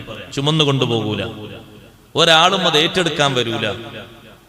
ഈ സംഭവം പറഞ്ഞിടത്ത് വിശുദ്ധ ഖുർആനിൽ മറ്റൊരു സ്ഥലത്ത് ലിയഹ്മിലു ഔസാറഹും കാമിലത്തൻ യൗമൽ ഖിയാമ, അവരുടെ കുറ്റങ്ങളെ ഖിയാമത്ത് നാളിൽ പൂർണ്ണമായും ഇവർ ചുമന്നു കൊണ്ടുപോകും എന്ന് ഒരായത്തിൽ കാണാം, സൂറത്തുൻ നഹ്ല്. അപ്പോ ഒരു ഭാഗത്ത് ചുമന്നു കൊണ്ടുപോകുന്നു, ഇവിടെ പറഞ്ഞ ആരും ചുമക്കൂല എന്നുമാണ് ഖുർആൻ പണ്ഡിതന്മാർ വിശദീകരിച്ചു. ആ പറഞ്ഞതിന്റെ അർത്ഥം, സ്വന്തത്തിൽ ഒരാള് ആദ്യം പറഞ്ഞത് കുറ്റം ഏറ്റെടുക്കൂല എന്ന് പറഞ്ഞത് ഓരോരുത്തരുടെയും സ്വന്തം അവസ്ഥയെ പറ്റിയാണ്. അയാൾ സ്വന്തത്തിൽ പിഴച്ച് കുറ്റമുള്ള ആളാണെങ്കിൽ അയാളുടെ കുറ്റം അയാൾ പേറി നടക്കും. മറ്റുള്ളവരെ കുറ്റം ഏറ്റെടുത്തു പോകുന്നു പറഞ്ഞ് മറ്റുള്ളവരെ പേപ്പിക്കാൻ ഇയാൾ കാരണമാവുകയോ അല്ലെങ്കിൽ ഇയാൾ അതിന് ഇമാമായി നേതൃത്വം കൊടുക്കുകയോ ഇയാൾ അതിന് എന്തെങ്കിലും ഒരു പങ്ക് ഇയാൾ ഉണ്ടാവുകയോ ചെയ്താൽ മറ്റുള്ളവരെ കുറ്റവും ഇയാൾ ഏറ്റെടുക്കേണ്ടി വരും. ഇമാം ഖുർത്തുബി റളിയല്ലാഹു അൻഹു അങ്ങനെ തന്നെ വിശദീകരിച്ചത് കാണാം.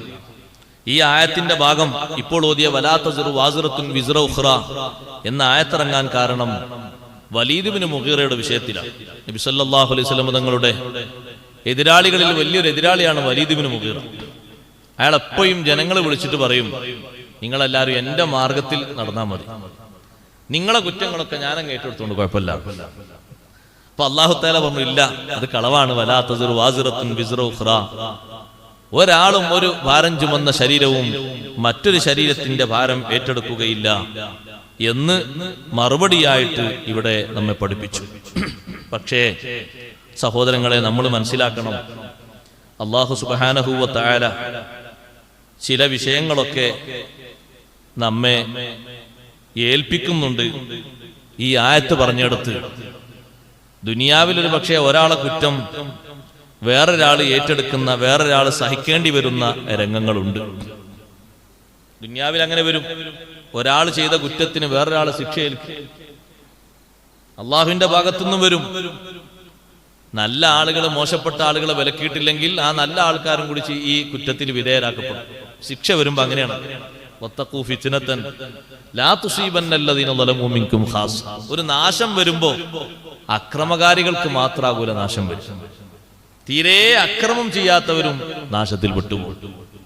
അങ്ങനത്തെ ഫിത്നയെ നിങ്ങൾ സൂക്ഷിക്കണമെന്ന് അള്ളാഹു നമ്മോട് പഠിപ്പിക്കുന്നു.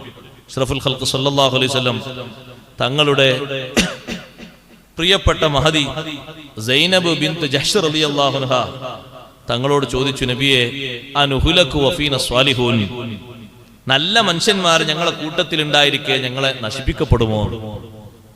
നിസ്കരിക്കുന്ന, നോമ്പ് നോൽക്കുന്ന, നല്ലവണ്ണം റബ്ബിനെ അനുസരിക്കുന്ന നല്ല മനുഷ്യന്മാർ ഞങ്ങളെ കൂട്ടത്തിൽ ഉണ്ടായിരിക്കെ നാശം വരുമോ? ഞങ്ങൾക്ക് നാശം വരുമോ? തങ്ങൾ പറഞ്ഞു, നഅം, അതേ വരും. ഇദാ കസുറൽ ഖബസു, അനാവശ്യം വർദ്ധിച്ചാൽ. അനാവശ്യം എന്ന് പറഞ്ഞതിന് പണ്ഡിതന്മാർ കൊടുത്ത അർത്ഥം ഔലാദുസിന, വേശ്യവൃത്തിയിലുള്ള സന്താനങ്ങൾ പെരുകിയാൽ. പെരുകിയില്ലേ? എത്ര പെരുകിയത്? എത്രയാണ് അധികരിക്കുന്നത്? അതുകൊണ്ടല്ലേ എന്ത് തൊട്ടിലാണ്? അമ്മ തൊട്ടിൽ. തൊട്ടിൽ വരെ വന്നത്, അങ്ങനത്തെ ഒരു സാഹചര്യം വരെ വന്നത് ഇതുകൊണ്ടല്ലേ. കാരണം അവിടെ കൊണ്ട് ഏൽപ്പിക്കാൻ സൗകര്യമായി, നബിനിപ്പുറത്ത് ഇതിനും സൗകര്യമായി. അപ്പൊ അത് പെറ്റു പെരുകിയാൽ നാശം വരും. ആ നാശം ഒരു പക്ഷേ എല്ലാവരിലേക്കും വ്യാപിക്കും. ഒരാളിൽ മാത്രമായി കൊള്ളണമെന്നില്ല. അതേ സമയത്ത് ആഖിറത്തിലെത്തിയാൽ ഒരാളുടെ കുറ്റം മറ്റൊരാൾ ഏറ്റെടുക്കാൻ തയ്യാറാകുന്ന അവസ്ഥയുണ്ട്, തീരെ തയ്യാറാകാത്ത അവസ്ഥയും രണ്ടും ഉണ്ട്. ആഖിറത്തിൽ ഒരാളെ കുറ്റം വേറൊരാൾ പേറേണ്ടി വരുന്ന അവസ്ഥയുണ്ട്. എന്റെ കുറ്റം ഏതെങ്കിലും നീ സ്വീകരിക്കുമെന്ന് പറയുമ്പോൾ തയ്യാറാകാത്ത അവസ്ഥയുമുണ്ട്. ഇക്രിമ റളിയല്ലാഹു അൻഹു റിപ്പോർട്ട് ചെയ്യുന്ന ഒരു സംഭവം കാണാം. മഹാനവറുകൾ പറയുന്നു, പരലോകത്തെത്തുമ്പോ യഹൂദിയും നസ്രാനിയും ദുനിയാവിൽ കൂടെ ജോലി ചെയ്ത മുസ്ലിമായ കൂട്ടുകാരനെ കാണുന്നു. അപ്പൊ ഇവര് രണ്ടാളും പരാജയപ്പെട്ട് നിൽക്കുകയാണ്. യഹൂദി പറയുന്നു, നസ്രാനി വന്നിട്ട് പറയുന്നു, നമ്മൾ ഒരുമിച്ച് ജീവിച്ച ആളുകളല്ലേ, ഞാൻ നിനക്കൊരുപാട് ഗുണം ചെയ്തിട്ടുണ്ടല്ലോ. മുസ്ലിം പറയുന്നു, ബല, അതെ, ശരിയാണ്, നീ എനിക്കൊരുപാട് ഗുണം ചെയ്തിട്ടുണ്ട് ദുനിയാവില്. എന്നാ നീ എനിക്ക് ഇവിടെ ഒരു ഗുണം ചെയ്യണം. എന്താ ഗുണം ചെയ്യേണ്ടത്? ഞാനിപ്പോ അദാബിലേക്കാ പോകുന്നത്, എന്റെ വിഷയം നീ ഒന്ന് ഏറ്റെടുക്കണം. അത് മാത്രം എന്നോട് പറയരുത്, എനിക്കതിന് സാധിക്കൂല. അതേ, ഒരു മനുഷ്യൻ തന്റെ ബാപ്പയുടെ അടുത്ത് വന്നിട്ട് പറയും, ശരിക്ക് പോറ്റി വളർത്തിയ ബാപ്പയോട് വന്നിട്ട് പറയും, ബാപ്പ, അലം അകുൻ ബിക ബാറൻ, ഞാൻ നിങ്ങൾക്ക് ഗുണം ചെയ്തിരുന്ന മോനായിരുന്നില്ലേ? വഅലൈക മുഷ്ഫിഖ, നിങ്ങളെ സ്നേഹിച്ചിരുന്ന ആളായിരുന്നില്ലേ? വൈലൈക മുഹ്സിന, നിങ്ങളിലേക്ക് ഒരുപാട് സേവനങ്ങൾ ചെയ്തിരുന്നില്ലേ? ഞാനിപ്പോൾ അകപ്പെട്ടിരിക്കുന്ന വിഷയം നിങ്ങൾ കാണുന്നുണ്ടല്ലോ.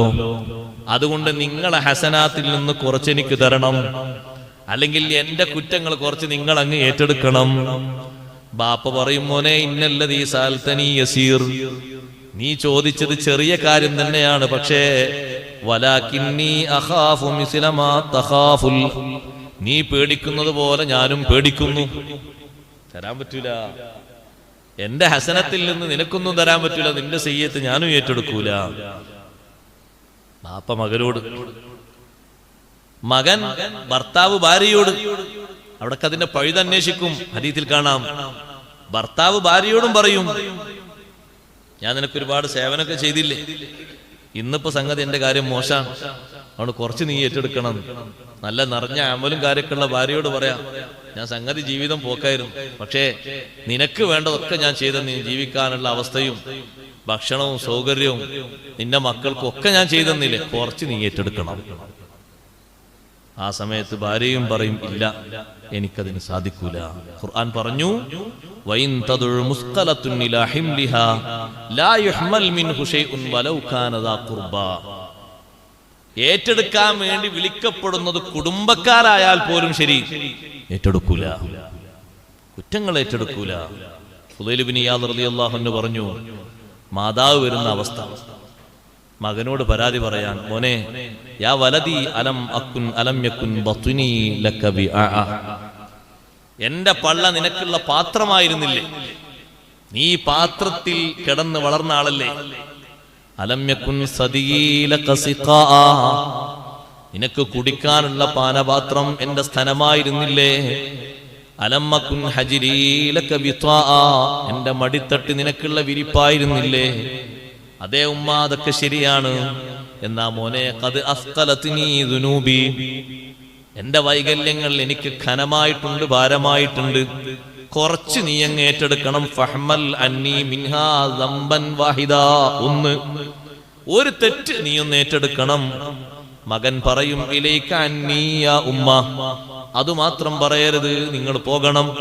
ഫഇന്നി ബിദംബി അൻകി മശ്ഗൂൽ, ഞാൻ എന്റെ ദോഷം കൊണ്ട് എന്നെ കുടുങ്ങി നിൽക്കുക, എന്നിട്ട് നിങ്ങളോട് ഏറ്റെടുക്കാനോ, ഞാൻ ഏറ്റെടുക്കൂല, നിങ്ങൾ മാറി നിൽക്കൂ, മാറി നിൽക്കൂ എന്ന് പറയും, മാറാൻ വേണ്ടി പറയും. പക്ഷേ നമ്മൾ പഠിക്കേണ്ട വലിയൊരു വിഷയമാണ്, മറ്റൊരാളും ഏറ്റെടുക്കാൻ വരൂല ഒരു സംഗതി. പക്ഷേ ഇമാം ഖുർത്തുബി റളിയല്ലാഹു അൻഹു ഇത് വിശദീകരിക്കുമ്പോൾ, ഖുർത്തുബി ഇമാം തങ്ങളോട് കുറെ ഹദീസ് ഉദ്ധരിച്ചുകൊണ്ടൊരു ചോദ്യമുണ്ട്. എന്താണ്? നബി സല്ലല്ലാഹു അലൈഹി വസല്ലം തങ്ങളുടെ ഹദീസാണ്, ആർക്കെങ്കിലും മറ്റൊരാളോട് എന്തെങ്കിലും ഒരു ബാധ്യത അല്ലെങ്കിൽ എന്തെങ്കിലും ഒരു വാക്ക് കുറവ് പോരായ്മ ഉണ്ടെങ്കിൽ ഫല്യതഹല്ലൽഹു മിൻഹുൽ യൗം, ഇന്ന് അത് പൊരുത്തപ്പെടിച്ച് അതിനെ കെട്ടയച്ചു വിടണം. ഖബല അല്ലാ യകൂന ദീനാറൻ വലാ ദിർഹം, അത് ദീനാറും ദിർഹവും ഒക്കെ ആകാതിരിക്കുന്നതിന് മുമ്പ് നമുക്ക് സ്വാലിഹായ അമല് പരലോകത്തുണ്ടെങ്കിൽ കണക്കനുസരിച്ച് അതിൽ നിന്ന് പിടിക്കും. നന്മകളൊന്നും ബാക്കിയില്ലേ, എന്നാ കൂട്ടുകാരന്റെ തിന്മകളിൽ നിന്ന് കുറച്ചിങ്ങോട്ടെടുത്ത് ഇവന്റെ മേൽ കെട്ടിവെക്കും. അഷ്റഫുൽ ഖൽഖ് സല്ലല്ലാഹു അലൈഹി വസല്ലം തങ്ങൾ ചോദിച്ചില്ലേ സ്വഹാബത്തിനോട്, തൊലഞ്ഞവൻ, ഒന്നിനും കൊള്ളാത്ത തൊലഞ്ഞവൻ, പാപ്പരായവൻ ആരാണെന്ന് ചോദിച്ചപ്പോ സ്വഹാബത്ത് പറഞ്ഞു, സാധാരണ എല്ലാവരും പറയുന്ന മറുപടി 5 കാശിന് വകുപ്പില്ലാത്തവനാണ്. നബി സല്ലല്ലാഹു അലൈഹി വസല്ലം തങ്ങൾ പറഞ്ഞു, എന്റെ ഉമ്മത്തിലുള്ള മുഫ്ലിസ് അതല്ല, നിസ്കാരവും നോമ്പും സക്കാത്തും ഒക്കെ സ്വീകരിച്ചിട്ടുണ്ട്, പക്ഷേ എല്ലാവർക്കും കൊടുക്കാനുള്ള ബാധ്യത. അയാളെ ചീത്ത പറഞ്ഞു, മറ്റേ ആളെ വ്യഭിചാരാരോപണം പറഞ്ഞു, വേറൊരാളെ രക്തം ചൊരിച്ചിലുണ്ടാക്കി, വേറൊരാളെ സ്വത്ത് അപഹരിച്ചു, വേറൊരാളെ അടിച്ചു, ഇങ്ങനെയൊക്കെ ജീവിച്ച ആളാണ്. അപ്പൊ വരിവരിയായി കിട്ടാനുള്ള അവകാശികൾ ഇങ്ങനെ നിൽക്കുമ്പോ ഇവൻ ചെയ്തു കൂട്ടിയ ഈ നന്മകളിൽ നിന്ന് ഓരോരുത്തർക്കും കൊടുക്കേണ്ട അളവനുസരിച്ച് അങ്ങനെ കൊടുക്കും. ഫൈൻ ഫനിയത്ത് ഹസനാതുഹു ഖബല ഇൻഖിളാഇ മാ അലൈഹി, കൊടുക്കാനുള്ളത് കഴിയുന്നതിന്റെ മുമ്പ് നന്മകൾ തീർന്നുപോയാൽ ഉഖിദ മിൻ ഖതായാഹും, വരിവരിയായി നിൽക്കുന്ന ആളുകളെ പാപത്തിൽ നിന്ന് ഇങ്ങോട്ടെടുത്ത് അത് ഇവന്റെ മേലിട്ടിട്ട് സുമ്മ തുരിഹ ഫിന്നാർ, ഈ നന്മയുമായി വന്ന ഈ മനുഷ്യനെ നരകത്തിലേക്ക് അങ്ങ് വലിച്ചെറിയപ്പെടും. ഇങ്ങനെ ഉണ്ടല്ലോ ഹദീസില്. ചോദ്യകർത്താവ് കുറെ ചോദ്യങ്ങൾ ഉദ്ധരിക്കുകയാണ്, കുറെ ഹദീസുകൾ ഉദ്ധരിക്കുകയാണ്. ആ കൂട്ടത്തിൽ ഉദ്ധരിച്ചൊരു ഹദീസാണ്, നബി സല്ലല്ലാഹു അലൈഹി വസല്ലം തങ്ങൾ പറഞ്ഞു, സ്വാഹിബുദ്ദൈനി മഅ്സൂറുൻ യൗമൽ ഖിയാമത്തി ബിദ്ദൈൻ, കടക്കാരൻ മഅ്സൂറുൻ ബന്ധിതനാണ്, ഖിയാമത്ത് നാളിൽ കടത്തിന്റെ പേരിൽ ബന്ധിതനാണ്. അവിടെ പിടിച്ചു നിൽക്കും, വിടൂല. ഇവിടെ ചെയ്ത കാര്യങ്ങൾക്ക് എന്തെങ്കിലുമൊക്കെ കിട്ടുമെന്ന് നോക്കി നടക്കും. മാതാപിതാക്കൾ മക്കൾക്കും, മക്കള് മാതാപിതാക്കൾക്കും കൊടുക്കാനുള്ള വിഹിതങ്ങളെപ്പറ്റി ചിന്തിച്ച് നടക്കും. എന്തെങ്കിലുമൊക്കെ ഒന്ന് കിട്ടാനുണ്ടോ? കിട്ടാനുണ്ടെങ്കിൽ അത് നോക്കിയിട്ട്, ആ വിഷയം നോക്കിയിട്ട് തന്നെ കടബാധ്യതകൾ വീട്ടാൻ വേണ്ടി പറയും. നബി സല്ലല്ലാഹു അലൈഹി വസല്ലം തങ്ങൾ പറഞ്ഞു, ദുനിയാവിൽ നമ്മൾ കാണും പോലെയല്ല കടക്കാര്. ഇന്ന അഹ്ലദ്ദൈനി ഫിൽ ആഖിറതി അശദ്ദു തഖാദിയൻ ലഹും മിൻകും ഫിദ് ദുനിയ. കടക്കാര് ആഖിറത്തിൽ കൂടുതൽ തർക്കിച്ച് ചോദിക്കും. അവർക്ക് വേണ്ടി കൊടുക്കാനുള്ള ആളെ തടഞ്ഞു വെക്കപ്പെടും. ഫയഖുദൂനഹു, പിടിച്ചവര് വാങ്ങും. എന്നിട്ട് പറയും, റബ്ബേ നീ എന്നെ കണ്ടില്ലേ, ഞാൻ ചെരുപ്പ് ധരിക്കാതെ നിന്റെ മുന്നിൽ വന്നിങ്ങനെ നിൽക്കുക. ഈ വ്യക്തി അയാളെ ഹസനാത്തിൽ നിന്ന് എനിക്ക് കിട്ടാനുള്ള കണക്കനുസരിച്ച് നീ അങ്ങ് എനിക്ക് തരണം. അല്ലെങ്കിൽ എന്റെ സയ്യിആത്തിൽ നിന്ന് നീ അയാൾക്ക് എനിക്ക് കിട്ടാനുള്ള കണക്കനുസരിച്ച് അങ്ങോട്ട് കൊടുക്കണം. അല്ലാതെ വിടാൻ ഞാൻ സമ്മതിക്കൂല. പിടിച്ചവിടെ വെക്കുകയാണ്. അല്ലാഹു സുബ്ഹാനഹു വ തആല ഈ സമയത്ത് അല്ലാഹു നീതിമാനാണ്. കൊടുക്കേണ്ടത് അല്ലാഹു തആല കൊടുക്കുക തന്നെ ചെയ്യും. ഇബ്നു മസ്ഊദ് റളിയല്ലാഹു അൻഹു പറഞ്ഞു, തഫ്റഹുൽ മർഅതു യൗമൽ ഖിയാമ, ഭാര്യ സന്തോഷിക്കും, അൻ യകൂന ലഹാ ഹഖ്ഖുൻ, എന്തെങ്കിലുമൊക്കെ ഒരു ഹക്ക് ബാക്കിയുണ്ടെങ്കിൽ ഇത് ചോദിക്കാൻ. ഭർത്താവിന്റെ മേൽ, വഅല അബീഹ, ഉപ്പയുടെ മേൽ, അവിബിനിഹ, അല്ലെങ്കിൽ മകന്റെ മേൽ, സഹോദരന്റെ മേൽ, സഹോദരിയുടെ മേൽ, ഇവർക്കൊക്കെ ഹക്കുണ്ടെങ്കിൽ ആ ഹക്ക് ചോദിക്കാൻ വേണ്ടി ഉണ്ട് എന്ന് കരുതിയിട്ട് ഒരു സന്തോഷം അവിടെ ഉണ്ടാകും. എന്നിട്ട് മഹാനവർകൾ പറഞ്ഞു, ഫൈദാ നുഫിഖ ഫിസ്സൂരി ഫലാ അൻസാബ ബൈനഹും യൗമൈദിൻ വലാ തസാഅലൂൻ. ചോദിക്കാനുണ്ടാകുമ്പോ പിന്നെ അവിടെ കുടുംബ ബന്ധങ്ങളൊന്നും പ്രശ്നമാകൂല. എന്റെ അടുത്ത സഹോദരില്ലേ, എന്റെ ഒരേ ചോരയല്ലേ ഒന്നും ഉണ്ടാകൂല. ചോദിക്കാനുള്ളത് ചോദിക്കും. നബി സല്ലല്ലാഹു അലൈഹി വസല്ലം നിങ്ങളിലേക്ക് ഹിജ്റ വന്ന ആളോട്, സമുദ്രത്തിലൂടെ ഹിജ്റ വന്ന ആളോട് നബി സല്ലല്ലാഹു അലൈഹി വസല്ലം നിങ്ങൾ പറഞ്ഞു, നിങ്ങളിപ്പോ വരുന്ന വരവില് ഹബശയിൽ വെച്ച് കണ്ട അത്ഭുതങ്ങളെ കുറിച്ചൊന്ന് പറഞ്ഞു തരണം. അപ്പൊ ആ കൂട്ടത്തിൽ കുറച്ച് ചെറുപ്പക്കാര് അവര് പറഞ്ഞു, നബിയെ ഞങ്ങൾ കണ്ടു, ഞങ്ങളൊരു ഭാഗത്ത് ഇരിക്കുമ്പോ ഞങ്ങളെ സമീപത്തുകൂടെ പ്രായം ചെന്ന ഒരു ഉമ്മ നടന്നു പോകുന്നുണ്ട്. പ്രായം ചെന്ന ഉമ്മയാണ്. ആ നാട്ടിൽ ഏറ്റവും പ്രായമുള്ള ഉമ്മമാരിൽപ്പെട്ട ഒരു ഉമ്മ. തലയിൽ കുറച്ച് വെള്ളം ഇങ്ങനെ ഏറ്റിക്കൊണ്ടുപോകാണ്. പെട്ടെന്ന് അവിടുന്ന് ഒരു യുവാവ് എണീറ്റ് വന്ന് ആ ഉമ്മയെ കാലുകൊണ്ട് തടഞ്ഞ് തള്ളിയിട്ടു. അപ്പൊ മുട്ടുകുത്തിയിട്ട് ആ ഉമ്മ, പ്രായം ചെന്ന ഉമ്മ വീണു. ഈ വെള്ളം കൊണ്ടുപോകുന്ന കലം ഉടഞ്ഞുപോയി. ആ ഉമ്മ ഇങ്ങനെ എണീറ്റ് നിന്നിട്ട് ഈ ചെറുപ്പക്കാരനെ തിരിഞ്ഞു നോക്കിയിട്ട് പറഞ്ഞു, സൗഫ തഅലമു യാ ഗാദിർ, ചതിയ നീ പിന്നീട് അറിയും. ഇദാ വലാ അല്ലാഹുൽ കുർസിയ്യ, അല്ലാഹു സുബ്ഹാനഹു വ തആല അവന്റെ കുർസി ജനങ്ങൾക്ക് വെളിവാക്കി കൊടുക്കുന്ന ഒരു ദിവസമുണ്ട് ഖിയാമത്ത് നാളിൽ. വജമഅൽ അവ്വലീന വൽ ആഖിരീൻ വതകല്ലമത്തിൽ ഐദി വൽ അർജുൽ, കൈകാലുകളൊക്കെ സംസാരിക്കുന്ന ദിവസമുണ്ട്. ഫസൗഫ തഅലമു കൈഫ അംദി വ അംറുക ഇൻദഹു ഗദൻ. ഇതിന് പകരം നാളെ ഇവിടുന്ന് ഒന്നുമില്ല, എന്റെയും നിന്റെയും കാര്യം അവിടുന്ന് നീ തിരിച്ചറിയും. ഈ സംഭവം അങ്ങനെ പറഞ്ഞു കൊടുത്തപ്പോൾ അഷ്റഫുൽ ഖൽഖ് സ്വല്ലല്ലാഹു അലൈഹി വസല്ലം നിങ്ങൾ പറഞ്ഞു, സ്വദഖത്ത് സ്വദഖത്ത്. ആ ഉമ്മ പറഞ്ഞത് വല്ലാത്തൊരു സത്യമാണ്. ആ പ്രായമുള്ള ഉമ്മ പറഞ്ഞത് സത്യമാണ്. കൈഫ യുഖദ്ദിസുല്ലാഹു ഉമ്മതൻ ലാ യുഖദു ലിളഈഫിഹിം മിൻ ശദീദിഹിം. അല്ലാഹു തആല ഒരു ഉമ്മത്തിന് എങ്ങനെ പരിശുദ്ധി കൊടുക്കും? അവരിലെ ദുർബലന് പ്രബലനിൽ നിന്ന് ആരും ഒന്നും വാങ്ങിക്കൊടുക്കുന്നില്ല. കിട്ടേണ്ട അവകാശങ്ങളൊന്നും ആരും വാങ്ങിക്കൊടുക്കാൻ തയ്യാറാകുന്നില്ല. പിന്നെ ഈ ഉമ്മത്തിന് എങ്ങനെ പരിശുദ്ധി ഉണ്ടാകാന്ന് നബി സല്ലല്ലാഹു അലൈഹി വസല്ലം ചോദിച്ചു. ഈ ഹദീസുകളൊക്കെ ഉദ്ധരിച്ചിട്ട് കുറച്ച് ആളുകൾ പറയാണ്, ഇമാം ഖുർത്തുബി റളിയല്ലാഹു അൻഹു ചോദിക്കാണ്, ഇതിൽ നിന്നൊക്കെ മനസ്സിലാകുന്നത് നാളെ ആഖിറത്തിൽ അവനവന് ഉള്ള അമലിൽ നിന്ന് മറ്റുള്ളവർക്ക് കൊടുക്കേണ്ടി വരും എന്നാണല്ലോ. ഇമാം ഖുർത്തുബി റളിയല്ലാഹു അൻഹു പറഞ്ഞു, സ്വന്തം ഭാരം പേറി നടക്കുന്ന ആള് വേറെ ഒരാൾക്കും അയാൾ ദുൽമൊന്നും ചെയ്തിട്ടില്ലെങ്കിൽ വേറെ ഒരാളുടേതും അയാൾ ഏറ്റെടുക്കേണ്ടി വരൂല. അതേ സമയത്ത് അയാൾ അതിക്രമം ചെയ്തിട്ടുണ്ടെങ്കിൽ, കൽപ്പിക്കപ്പെടാത്ത മേഖലയിലൂടെ പോയിട്ടുണ്ടെങ്കിൽ ആ ശരീരത്തിന്റെ മേലത് വെച്ച് കെട്ടും, ഭാരം ചുമക്കാൻ പറയും. അവന്റെ ഇഷ്ടമില്ലാതെ തന്നെ അവനിൽ നിന്നത് പിടിച്ചെടുക്കുകയും ചെയ്യും. എന്നിട്ട് കൊണ്ടുപോയി അവനെ നരകത്തിലേക്ക് വലിച്ചെറിയപ്പെടും. ഇവിടെ സഹോദരങ്ങളെ, ആഖിറത്തിൽ പാപമുള്ള മനുഷ്യൻ തന്നെ മറ്റുള്ളവരുടെ പാപം പേറേണ്ടി വരുന്ന സന്ദർഭം, അമലുകളൊക്കെ കൊടുത്താലും മതിയാകാത്ത രൂപത്തിൽ അത്രയും ചെയ്തു കൂട്ടിയിട്ടുണ്ടെങ്കിൽ എത്ര കൊടുക്കേണ്ടി വരും? അതേ സമയത്ത് സാധാരണ രൂപത്തിൽ മറ്റൊരാളെ ഉൽമോ മറ്റൊരാൾക്ക് ഹക്കോ കൊടുക്കാനില്ലാത്തവൻ അയാളെ പെരടിയിൽ അങ്ങനെ വെച്ച് കെട്ടുന്നൊരു സന്ദർഭം ഉണ്ടാവുകയില്ല. വലാ തസിറു വാസിറത്തുൻ വിസ്റ ഉഖ്റാ. ഈ ആയത്തിൽ നിന്ന് ബഹുമാനപ്പെട്ട ബീവി ആയിഷ റളിയല്ലാഹു അൻഹ ഒരു കാര്യം, സ്വഹാബത്തിൽ നിന്ന് ചിലർ ഉദ്ധരിക്കുന്ന ഒരു കാര്യത്തെ ഗണ്ണിച്ചുകൊണ്ട് മഹദി പറഞ്ഞു. അപ്പൊ ഇവിടെ കണ്ടില്ലേ, ആയത്തിൽ പറഞ്ഞത് ഒരാളുടെ ഭാരം, പാപമുള്ള ഒരാളുടെ കുറ്റം വേറൊരാൾ പേറേണ്ടി വരൂല എന്നല്ലേ. ഇബ്നു ഉമർ റളിയല്ലാഹു അൻഹു അടക്കമുള്ള മഹാന്മാർ റിപ്പോർട്ട് ചെയ്യുന്ന ഒരു ഹദീസിനെ ഗണ്ണിക്കാണ് ആയിഷ ബീവി റളിയല്ലാഹു അൻഹ. ഇന്നൽ മയ്യിത ലയുഅദ്ദബു ബിബുകായി അഹ്ലിഹി അലൈഹി.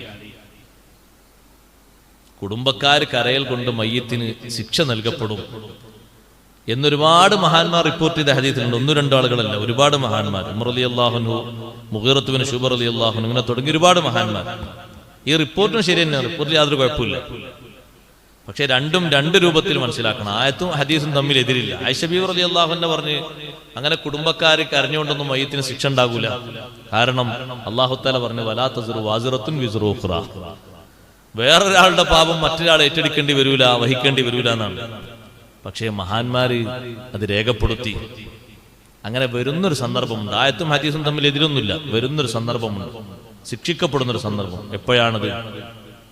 പഴയ കാലത്ത്, ജാഹിലിയ കാലത്തുള്ള സംസ്കാരം പോലെ ഇപ്പോൾ ആരെങ്കിലും ചെയ്താൽ, വസിയത്ത് ചെയ്തു പോയി, ഞാൻ മരിച്ചാൽ ഒരു 10 ദിവസം ഇവിടെ കരയണം, അല്ലെങ്കിൽ 2 ദിവസം കരയണം, കരച്ചിൽ നല്ല ഊക്കൂട്ടി കരയണം, കുറെ കാര്യങ്ങളൊക്കെ വിളിച്ചു പറഞ്ഞ് വരുന്ന ആളുകൾക്ക് ഇത്രമാത്രം വലിയ സങ്കടം ഈ വീട്ടുകാർക്കുണ്ടല്ലോ എന്ന് ബോധ്യപ്പെടണം. അങ്ങനെ ഒരു വസിയത്ത് മരിച്ചുപോയ ആളിൽ നിന്നുണ്ടെങ്കിൽ, അല്ലെങ്കിൽ അയാളുടെ ഒരു ചര്യയായിട്ട് ആ വീട്ടിലോ കുടുംബത്തിലോ അങ്ങനെ നടപ്പിലുണ്ടെങ്കിൽ അവർക്കാണ് ആ പറയപ്പെടുന്ന ശിക്ഷ. പഴയ കാലത്ത് അങ്ങനെ, ജാഹിലിയ കാലത്ത് മരിക്കുമ്പോ അങ്ങനെ പറയും, ഇദാ മിത്തു ഫൻഈനി ബിമാ ആന അഹ്ലുഹു വശുഖി അലയ്യൽ ജൈബ യാ ബിൻത മഅബദി. ഭാര്യനെ വിളിച്ചൊരു ഭർത്താവ് പറഞ്ഞാണ്, ഞാൻ മരിച്ചാൽ എനിക്ക് എന്തെല്ലാം ഗുണഗണങ്ങൾ പറയാൻ പറ്റുമോ അതൊക്കെ പറഞ്ഞ് എന്നെ വിശേഷിപ്പിക്കണം. സങ്കടം കൊണ്ട് നീ നിന്റെ കുപ്പായത്തിന്റെ മാറൊക്കെ വലിച്ചു കീറണം.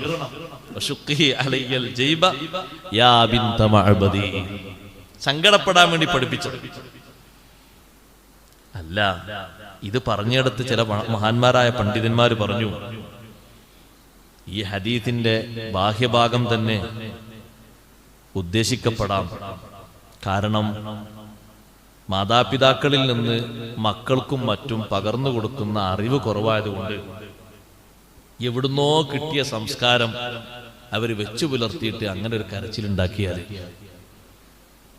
ഇമാം ഖുർത്തുബി റളിയല്ലാഹു അൻഹു പറഞ്ഞു, കാരണം അല്ലാഹു തആല പറഞ്ഞ കൽപ്പനക്ക് അവർ മാറ്റി. അല്ലാഹു പറഞ്ഞത് ഖൂ അൻഫുസകും വഅഹ്ലീകും നാറാന്നല്ലേ. അപ്പൊ മക്കൾക്കും കുടുംബത്തിനും നല്ല അദബൊക്കെ പഠിപ്പിച്ച് വളർത്തുന്നതിന് പകരം ആ രൂപത്തിലൊന്നും അവരെ വളർത്തിയില്ല. അവരെങ്ങനെയോ വളർന്നു, അങ്ങനെ വലുതായി. വേറൊരു നാട്ടിൽ പോയപ്പോ അവർ കണ്ടു ഇങ്ങനെ ഒരു സ്വഭാവം. ശരിയാണോ തെറ്റാണോ ചിന്തിക്കാനോ നിന്നില്ല. തെറ്റാണെന്ന് പഠിപ്പിക്കാൻ ഈ മാതാപിതാക്കൾ ജീവിതകാലത്ത് നിന്നതുമില്ല. അപ്പൊ അവർ ഈ അദബ് പഠിപ്പിക്കാത്തത് കൊണ്ട് ഈ ഹദീസിൽ പറഞ്ഞതുപോലെ ഒരു ശിക്ഷ അവർക്ക് വരാൻ സാധ്യതയുണ്ട് എന്നൊരു പറ്റം മഹാന്മാരായ പണ്ഡിതന്മാർ അഭിപ്രായപ്പെട്ടതായി കാണാം.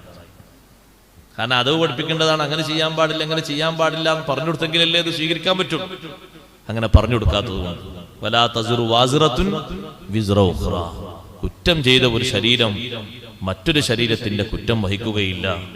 സൂറത്ത് ഫാത്തിറിൽ ഒന്നുകൂടി വിശദമായി അല്ലാഹു പറഞ്ഞു, വൈൻ തദ്ഉ മുസ്ഖലത്തുൻ ഇലാ ഹിംലിഹാ ലാ യുഹ്മൽ മിൻഹു ശൈഉൻ വലൗ കാന ദാ ഖുർബാ. ഭാരം കൊണ്ട് ഒരാൾ വിളിക്കുന്നു മറ്റൊരാളെ കുറ്റം ഏറ്റെടുക്കാൻ, വലൗ കാന ദാ ഖുർബാ, വിളിക്കപ്പെടുന്നവൻ കുടുംബക്കാരനാണെങ്കിൽ പോലും ഏറ്റെടുക്കാൻ തയ്യാറാകൂല.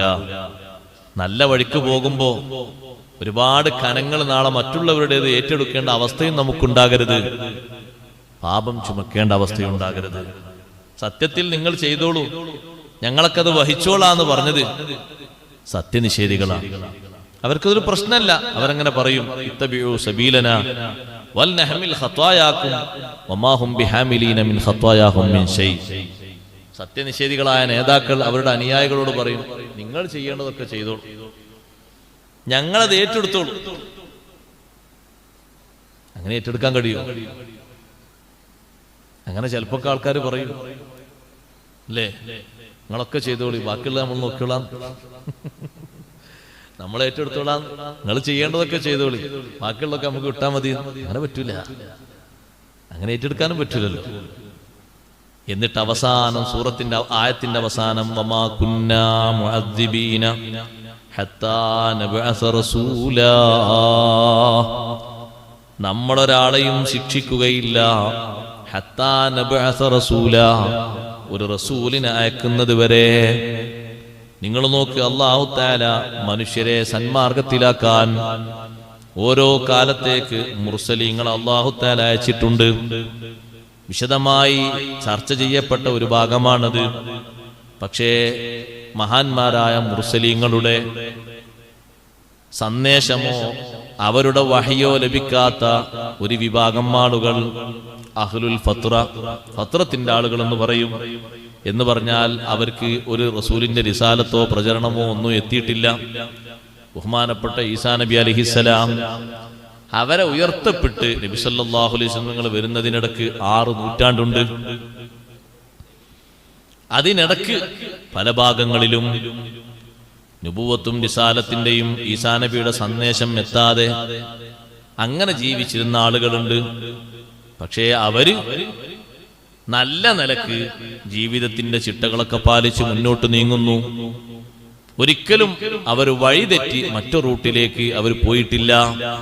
അല്ലാഹു തആല പറയുന്നു, വമാ കുന്നാ മുഅദ്ദിബീന ഹത്താ നബ്അസ റസൂലാ, ഒരു റസൂലിനെ അയക്കുന്നത് വരെ നമ്മളൊരു കൂട്ടരെ ശിക്ഷിക്കുകയില്ല.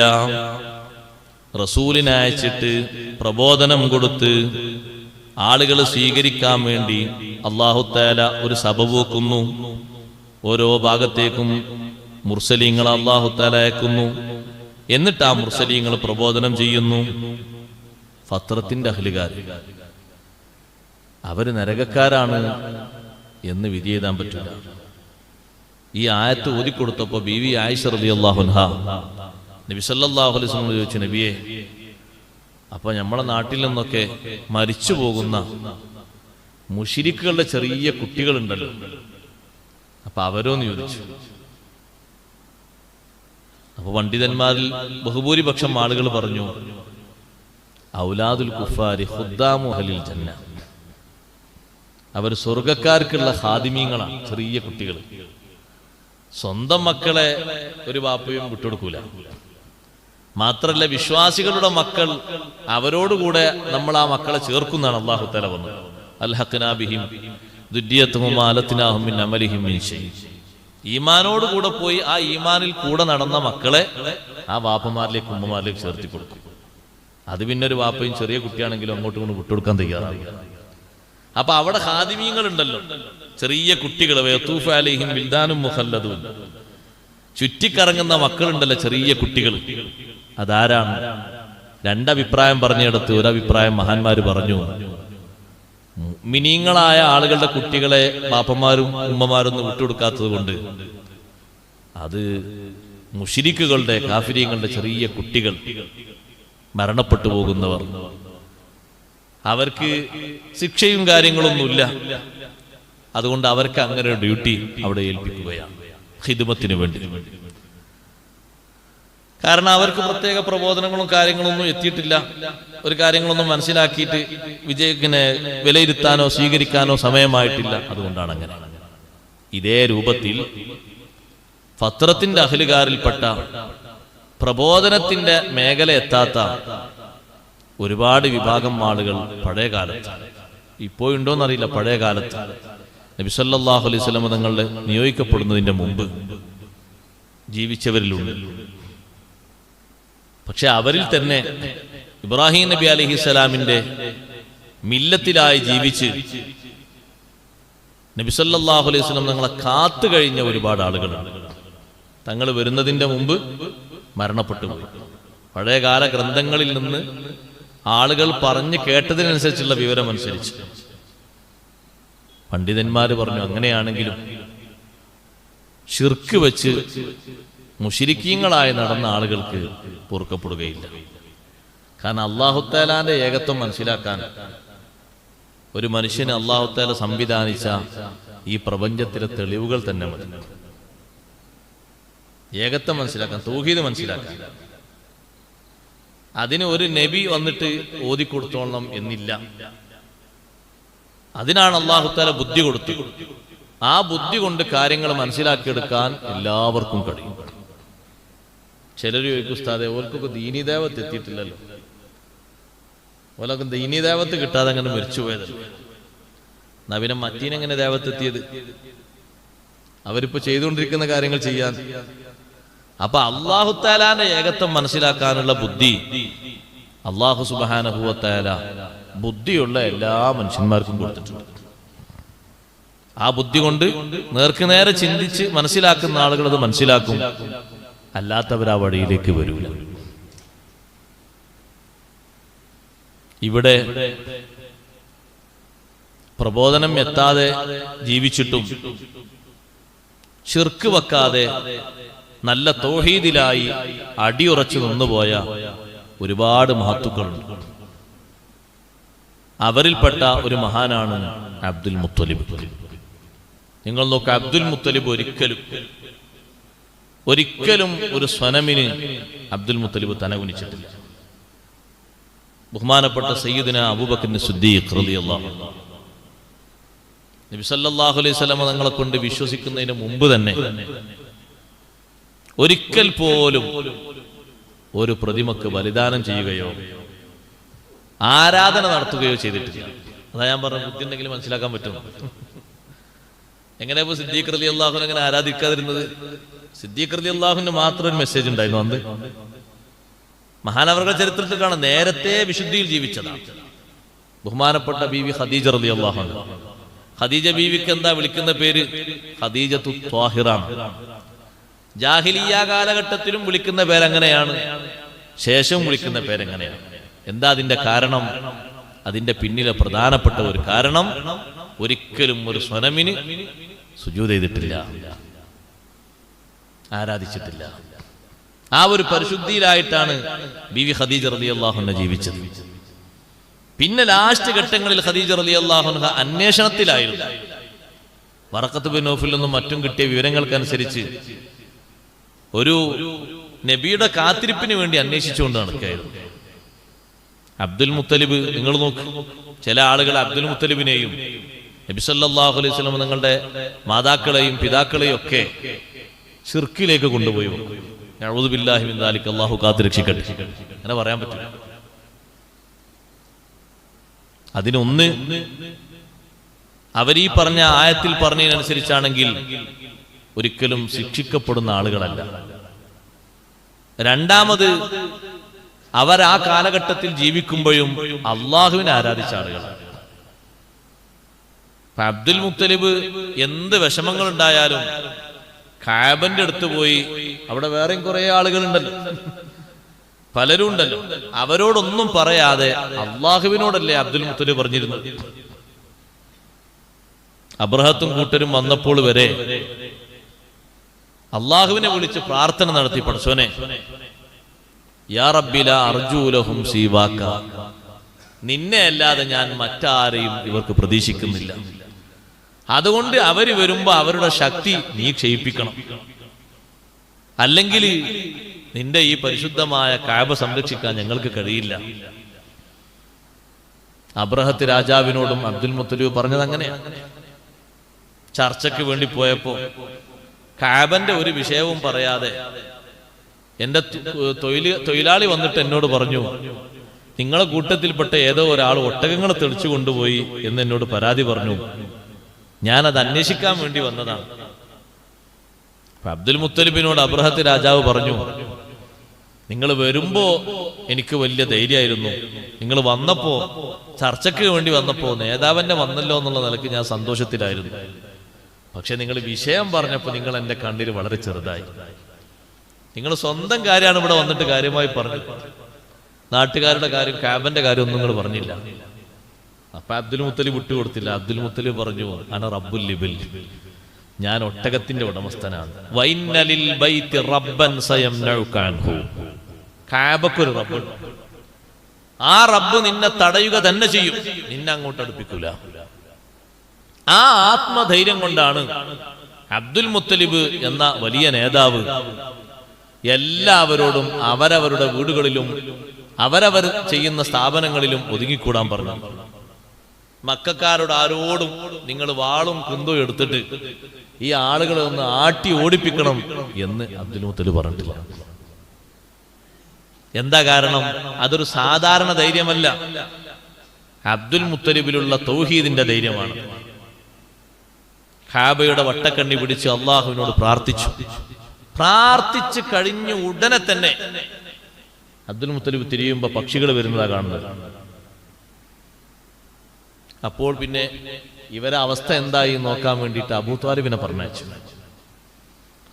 അബൂ ത്വാലിബ് ഇങ്ങനെ പോയി ഇവരെ അവസ്ഥ കണ്ടപ്പോ വേഗം അബ്ദുൽ മുത്തലിബിനോട് വന്നിട്ട് പറഞ്ഞു, അവരൊക്കെ കുടുങ്ങി, പക്ഷികള് നല്ല ഏറെറിയുന്നുണ്ട്, ഏറ് കുറിക്ക് കൊള്ളുന്നുണ്ട്, അവരൊക്കെ ചത്തു മലർത്തി വീഴുന്നുണ്ട് എല്ലാവരും.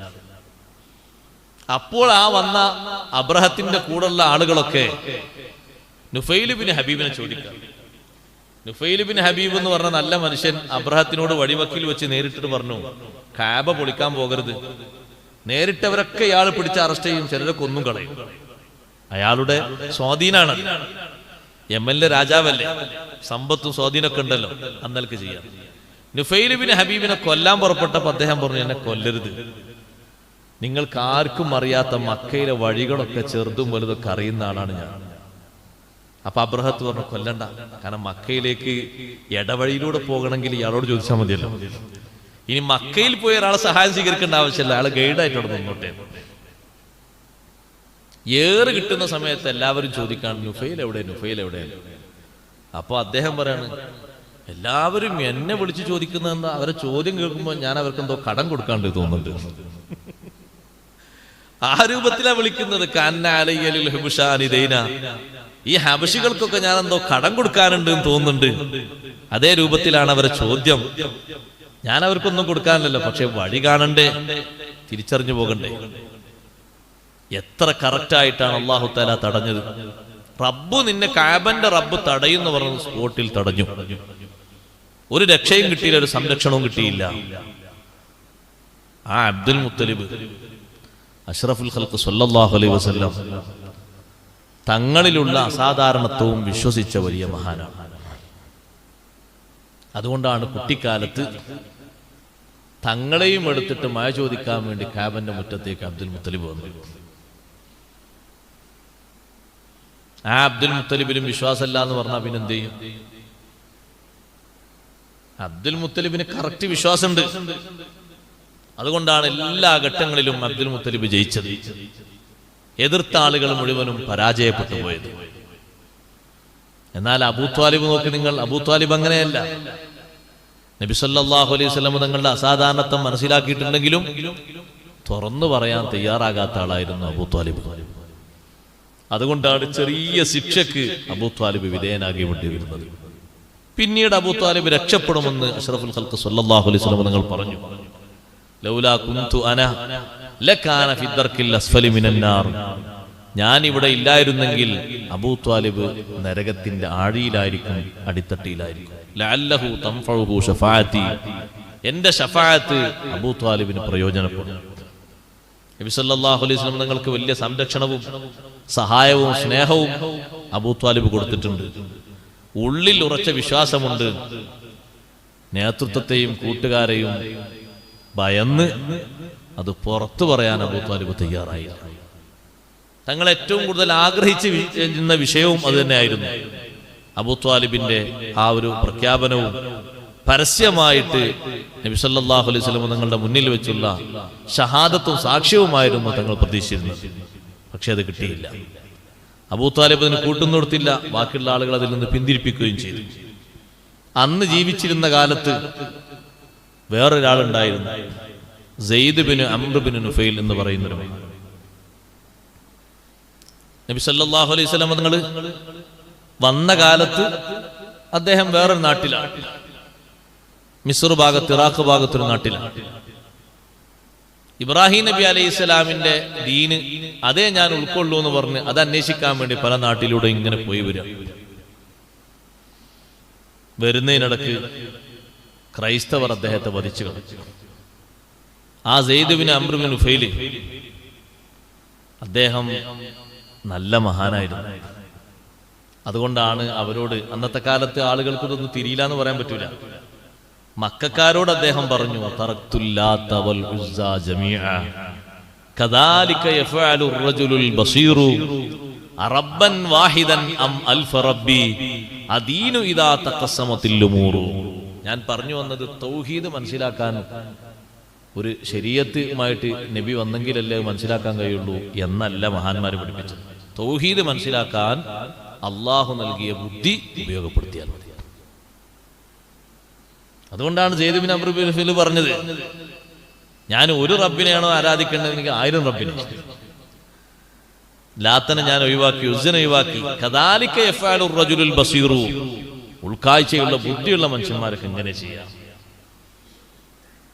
അങ്ങനെ ജീവിച്ചിരുന്നു. ഇതേ രൂപത്തിൽ സത്യാന്വേഷിയായി നടന്ന് വേറൊരാളാണ് അബ്ദുല്ലാഹിബിനു ഉബൈദുല്ലാഹിബിൻ ജഹ്ഷ് എന്ന് പറയുന്നത്. നബിതങ്ങളെ കൊണ്ട് സ്വീകരിച്ചു. പക്ഷെ പിന്നീട് കാര്യലാഭത്തിന് വേണ്ടി നസ്രാനിയായി മാറി. അങ്ങനെ അങ്ങോട്ട് മരിച്ചുപോയി. അതിൽ രക്ഷപ്പെട്ട കൂട്ടത്തിൽപ്പെട്ട ആളാണ് വറഖത്ത് ബിൻ നൗഫൽ. നബി സല്ലല്ലാഹു അലൈഹി വസല്ലം തങ്ങൾ പറഞ്ഞു, വറഖത്ത് ബിൻ നൗഫൽ സ്വർഗ്ഗത്തിലാണ്. തുടക്ക കാലഘട്ടത്തിലെ വറഖത്ത് ബിൻ നൗഫൽ ഉണ്ടായിട്ടുണ്ട്. ആ വറഖത്ത് ബിൻ നൗഫലും ഈ പറയുന്ന കൂട്ടത്തിലാണ്. അതിൽ എണ്ണുന്ന വേറൊരാളുണ്ട്, അദ്ദേഹം മുസ്ലിം അല്ല, ഉസ്മാൻ ഇബ്നുൽ ഹുവൈരിസ്. നമ്മളെ മങ്കൂസ് മൗലവി പരിചയപ്പെടുത്തിയാണ്. അയാൾ മുസ്ലിം അല്ല.